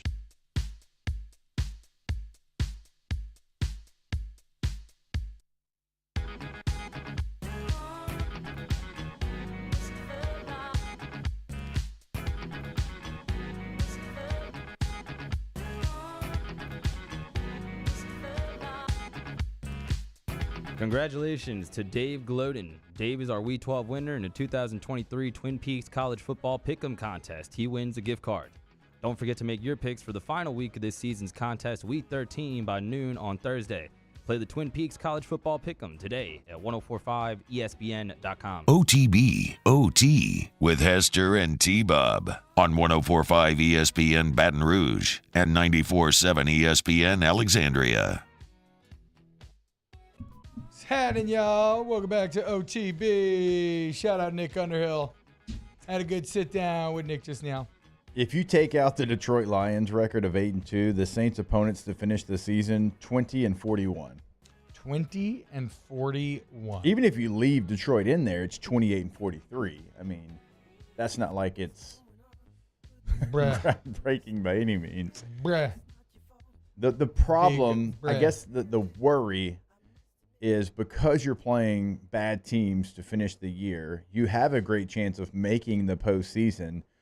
And making the postseason, like, you should celebrate that. I do get that. But if you're 9-8, you make the postseason, you win this bad division, does it save everyone?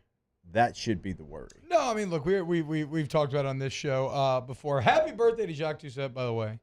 Hope you have a very happy birthday, JD. Sorry, what were we just talking about a second ago? The Saints. Yes. No, we've said that, right? Like, I would certainly hope it's because it is so obvious. You know what I'm saying? Like, if it's obvious to us, well, you would imagine it would be obvious to the decision makers there as well, to have the ability to separate the raw results versus the, like, how did you get there with the results, right? And now, granted, it may seem a little bit like I'm talking out of both sides of my mouth, because I was someone who was highly critical of firing Monty Williams after he made the playoffs with the Pelicans back in the day. Contextually, I think there's some differences, but whatever. Even if you want to accuse me of being hypocritical, at the time I said, look, to make no mistake, when you make this move, that is the front office betting on itself and its evaluation, okay? And now it didn't work out, and so that's why Dell Demps and everything else gets fired. So, like, you're putting your neck out there on the line, right? Well, I would hope, though, in this case, that they would be willing to believe in themselves to that same extent and not just fall back on the cheap out of, oh, well, we won X amount of games, we made the playoffs, so we don't need changes. Because clearly changes need to be made. I mean, OC at least. Granted, if you make it, probably the head man's not going anywhere, right? But again, like, you look around this league right now, and are you falling behind with Dennis Allen? I mean, I guess the defense remains great, so maybe if you get a great OC, then the head man doesn't need to go anywhere. But no, the bottom line, I'm just talking in circles. The bottom line is that you would hope that the front office will engage with enough actual analysis to say, yes, we managed to do good in a bad schedule, but we should still be much better in these areas. And even though we won some games, we severely underperformed offensively, which absolutely that's what this team is doing. To say the least. I mean, yeah, their defense is still top 10 in points per game given up, and so that's what has kept you in this race. It's why you're atop the NFC South, even as bad as it is, because of your defense. But I mean, this offense, it is just, and remember, like, Dennis Allen could have made a change, and he decided to stay with Pete Carmichael, and you even went out and made personnel changes. I mean, invested, money into Carr to come in and be your quarterback. And so you've tried, you drafted a first-round receiver. You drafted Trevor Penning in the first round, like, to help out this offense, and it just, nothing has changed. And so, kind of going back to what Nick said, like, that falls on somebody, and that falls on Dennis Allen. Yeah. You've been buying a bunch of good farm-to-table ingredients for the chef, but you got Mario back there microwaving the grass-fed beef. Yeah. Like, what like the chef is just, he's not worthy of the ingredients that he's being given. Now, granted, there was mold on Trevor Penning. We didn't know that, we didn't know there would be. He ended up being a little moldy. He maybe had some more, like, Peyton Peyton Turner had some worms in it, some pesticides and whatnot. We were promised organic. It was not. But do have some other good ingredients to make a great meal with. And unfortunately, you just got a fast food burger flipper. You know, like in Pete Carmichael. You have a chef that just has no vision and lacks all creativity. So, you know, ideally or obviously that should change. But whatever. We'll see. And I don't know. I feel it's weird. Why do I feel less bad calling for an NFL guy's job than I do at college, right? Because Matt House, I always approach it with kid gloves, where I'm like, I have no animus towards Matt House and blah blah blah blah blah. Well, it's also it's but one. Pete Carmichael's in the same boat. He has a family. Like he has like people that. Well, for me, gotta be hard to hear that. For me, this is 1 year for House. Like last year, like the things that we were celebrating, making adjustments in the second half and stopping Ole Miss and Mississippi State and Alabama. And it was like, okay, like you'd like it for the totality of the game, but these adjustments, they're fantastic. And so this is like year number 1 where it's like, man, this is really, really bad. This is not year number 1 for Dennis Allen. This is not year number 1 for Pete Carmichael. And so I think that plays into it as well. It's been multiple years. It's habitual for Dennis Allen. Yeah. I just, we need this. If we had a sketch comedy show, this would actually be a good skit. Do like a bar rescue thing, but with Pete Carmichael as the chef, right? And somebody comes in like Tapper's just like, just throwing crap and just yelling at Pete Carmichael. Idiot, like 2 pieces of bread, idiot sandwich, the whole deal. Like go full Gordon Ramsay. Yeah, it's been really frustrating, I think, with Kamara and Thomas specifically. I know the O-line's been a big problem. That's why Kamara hasn't gotten going. But he made a comment early in the season about Pete, not using his name, but Pete not utilizing matchups the way they used to. And you could definitely see that come to fruition on the field. And then the injury to Lattimore is huge, man. The Saints missed him so much last season. Adebo's had an awesome year, but without Marshawn on the other side, I don't know if he can be as effective. So that's a big concern too. No, I mean, look, if you lose a number 1 corner, that's going to really hurt any team. But again, fortunately for you, you're still relatively healthy, and it's just complete crap on your schedule compared to, what a lot of teams are going to have to play. And the worst part is, so tell me, this is how I understand scheduling. Right? Okay, you play your 3 divisional opponents twice, right? Yeah. So that's 6 games. And then you play 1 other division from the AFC, right? So that's 10.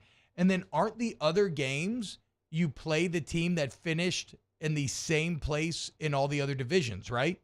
So like the Saints play the 3rd place team from last year. That's how you end up with an easy schedule. So the danger is you win your division, you think you're good, you stick with it, and then you end up with a much harder schedule next year because you get all the division winners on top of everything else.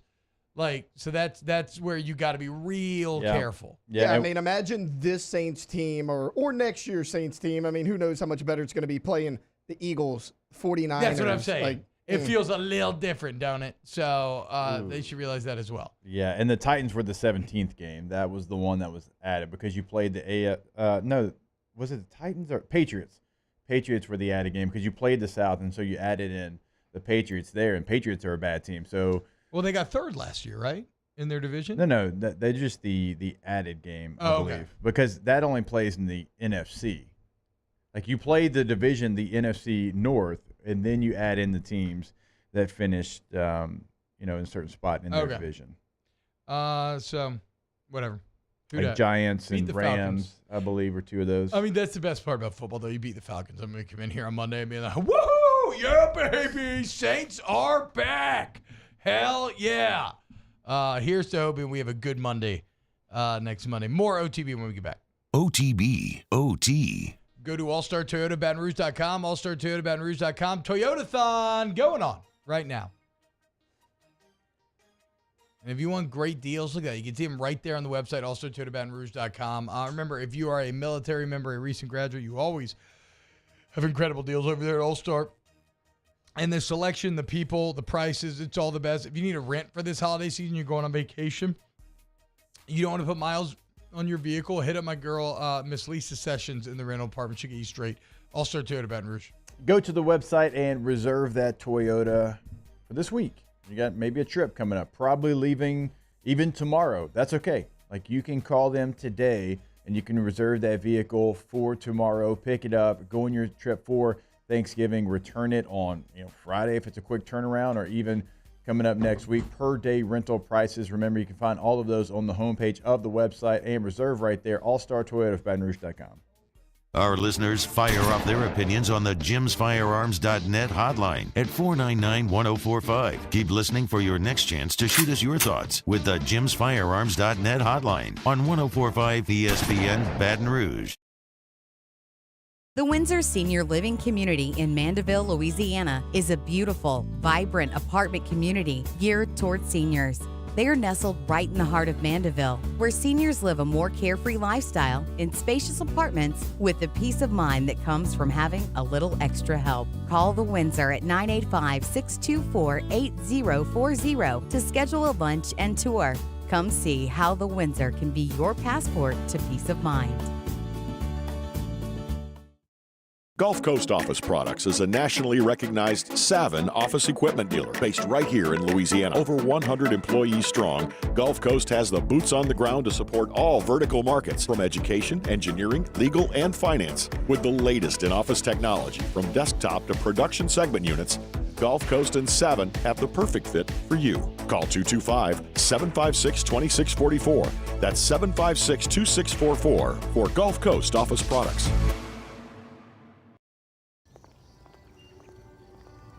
Would a couple that just came from a couples massage have any use for the massage seats of the Infiniti QX60? Yes, it appears they would. With driver and passenger massage seats, mute all your notifications and feel infinitely you.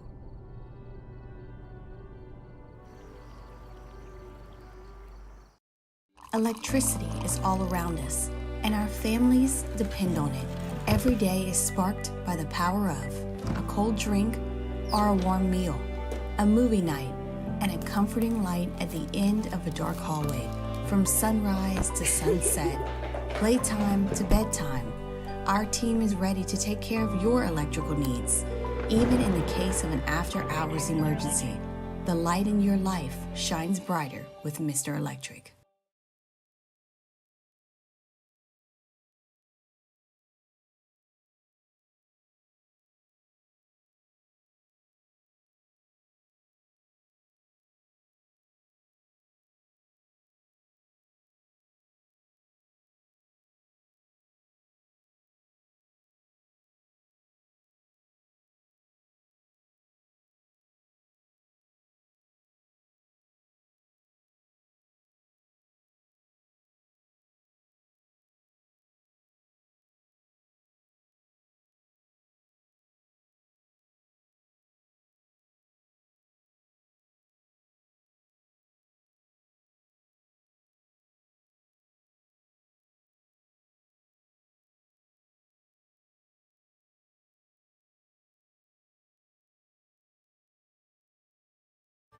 Final week in the Prep Football Playoffs, and we get started Friday night at 6 with Louisiana Prep Preview presented by Brock. Catholic High and John Curtis kick off at 7, and that's immediately followed by Louisiana Prep Scoreboard presented by Lake Urgent Care. On YouTube, Your View, and 104.5 ESPN Baton Rouge.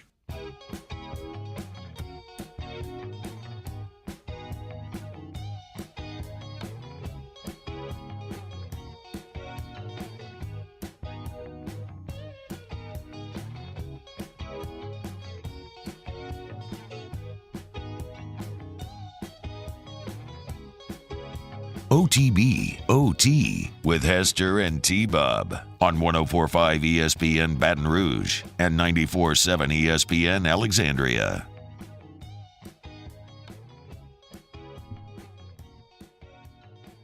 Hey, y'all. Welcome back, OTB. Guys, what are we thankful for? Because, Taylor, are we going to see you again after this? We are not. I'll be back Monday.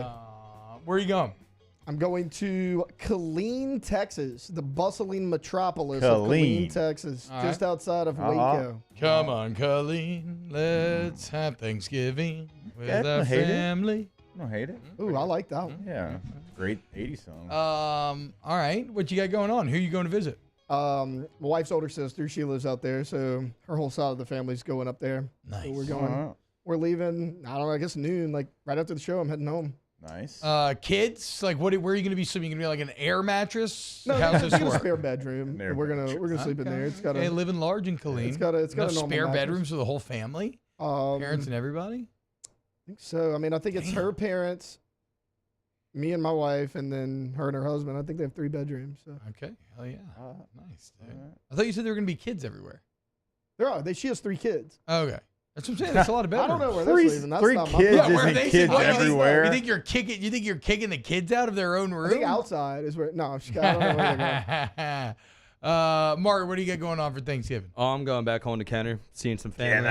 Hell yeah, dude. Family coming in from Baton Rouge. We'll hang out with the girlfriend and her family as well. So we'll keep it pretty chill. A bunch of kids everywhere? Or no kids running around yet? A few kids, not many, just a few. Hell yeah. From the family and whatnot. Jake, we're not going to see you on Friday, right? You're going to be up in Shreveport? Yeah, I'll be up in Shreveport. Probably leave. What's today? Tuesday. Probably leave after the show tomorrow. Actually, taking. I'm off campus Thursday and Friday. They actually gave us 2 days off and not just one. But taking a vacation day on Wednesday from that show and taking a vacation day on Friday because we'll be up in the Port City. Lots of children.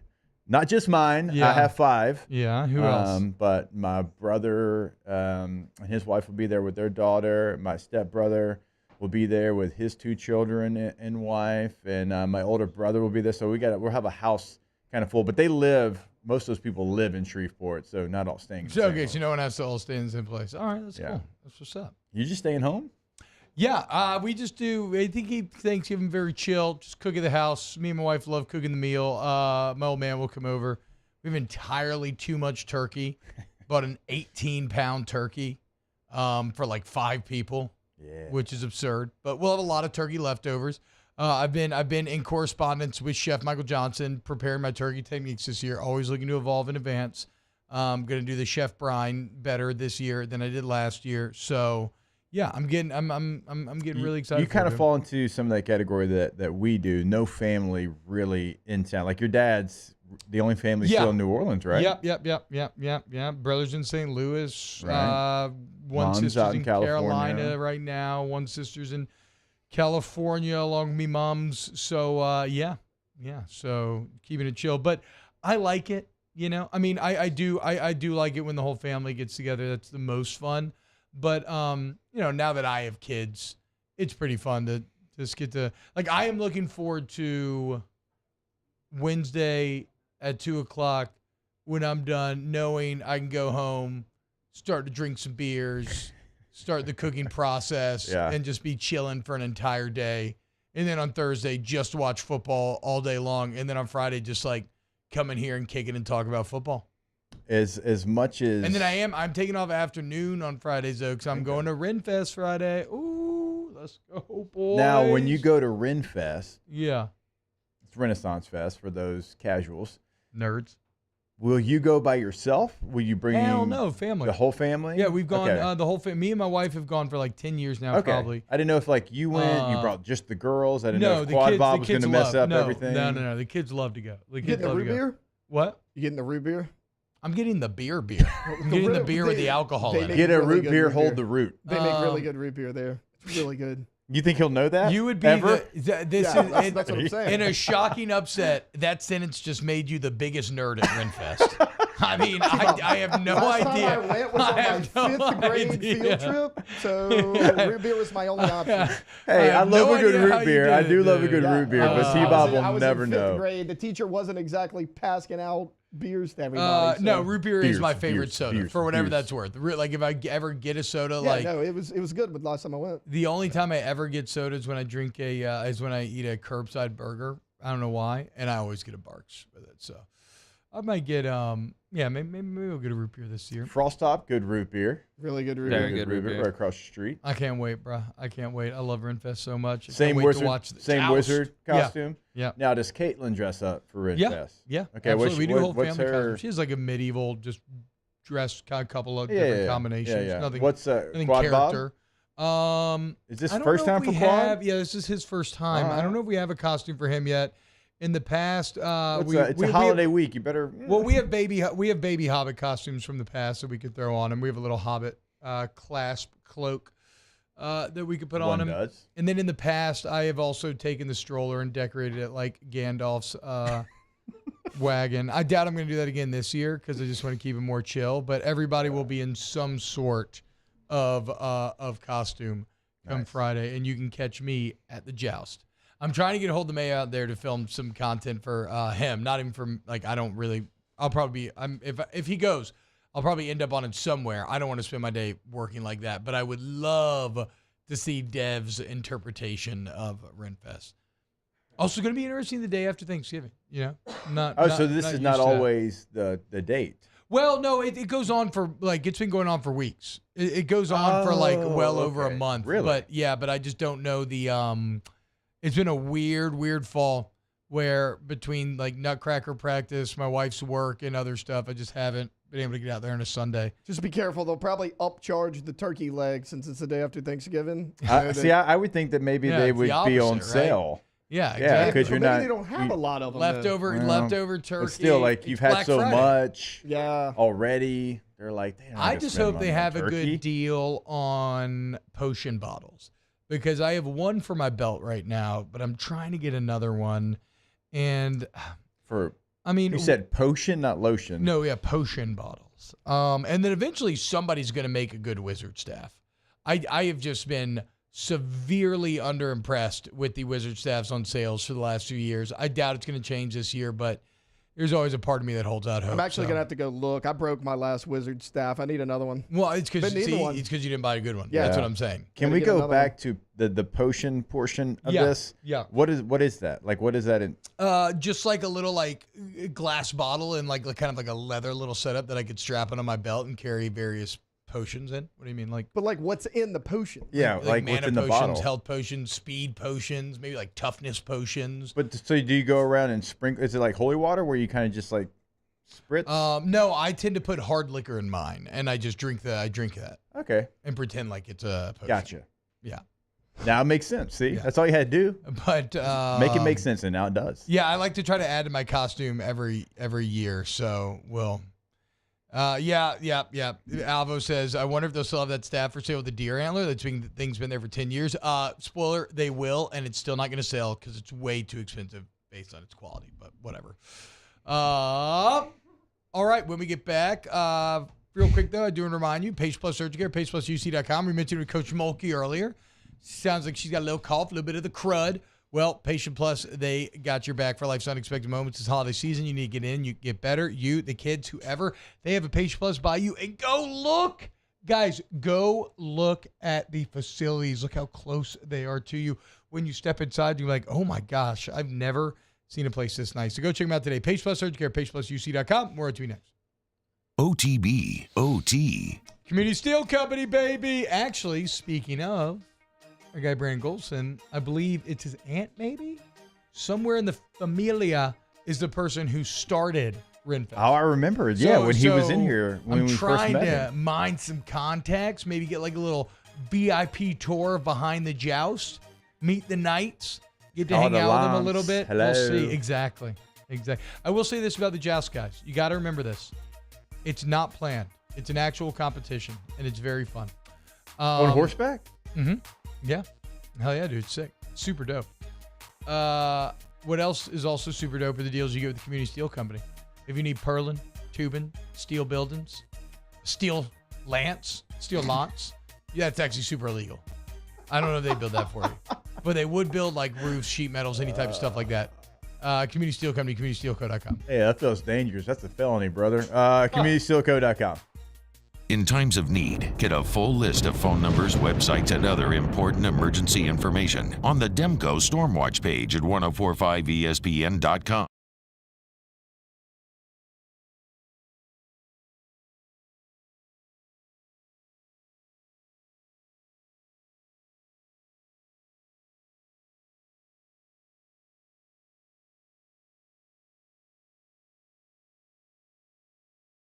Answer. We push forward, always working together for you. That's why our cancer experts at Ochsner have clinically integrated with MD Anderson Cancer Center. This means advanced cancer care, including access to life-saving clinical trials and integrating care to treat the whole you. Introducing Ochsner MD Anderson Cancer Center. Long live you. His name was Cain. He had a horse along the countryside. I saw him ride. One day they found him. The world's leaders in obesity research, obesity medicine, and obesity science are right here. We're doing something that no one's ever done or trying to answer a question that no one's ever asked before. Pennington is a real jewel when it comes to research. We are finding the solutions to the world's worst chronic disease, which is obesity. Louisiana needs Pennington Biomedical. There it is, the extra mile, on the border of expected and extraordinary, for those willing to go further, like vans customized for work or play, with safety and tech to keep you connected, supported by a 5-star sales, service, and finance team, and backed by the 1-star you know. So go the extra mile. It's never crowded, because so few have what it takes to go there. Mercedes-Benz Vans. The interior of an Infiniti is thoughtfully designed to be all about you.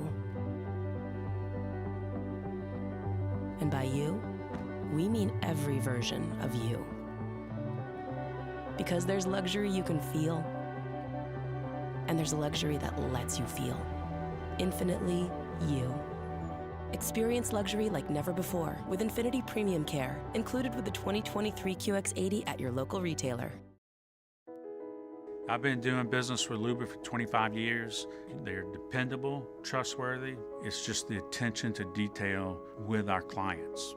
Our folks have years and years of experience. They're highly trained professionals, but many companies have that asset. What I'd like to think makes Luba a bit different is that we use those talents in a way that truly is dedicated. Moscona inviting you to join us for Tuesday's AFR, powered by Sunshine, your hometown John Deere dealer in Louisiana. Talking quarterbacks with Sean Salisbury, and Shay Dixon has a recruiting update. Join us 3 to 6, 104.5 ESPN Baton Rouge.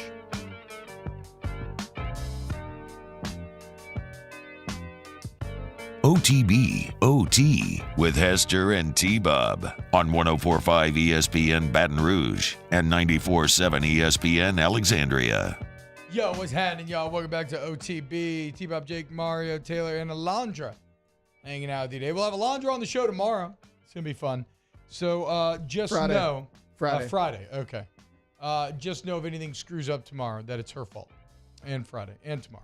Well, doesn't it go back to the same conversation, But it's on me. though? Put it on me, but it's her fault. Well, I was going to put it on Taylor because he's the that's true. one that's, It's actually a good point. kind of showing her exactly how the show works. no. And It is everything. on Taylor. what about Also, you can Taylor's take like, a- what, not showing up for work so you can visit family?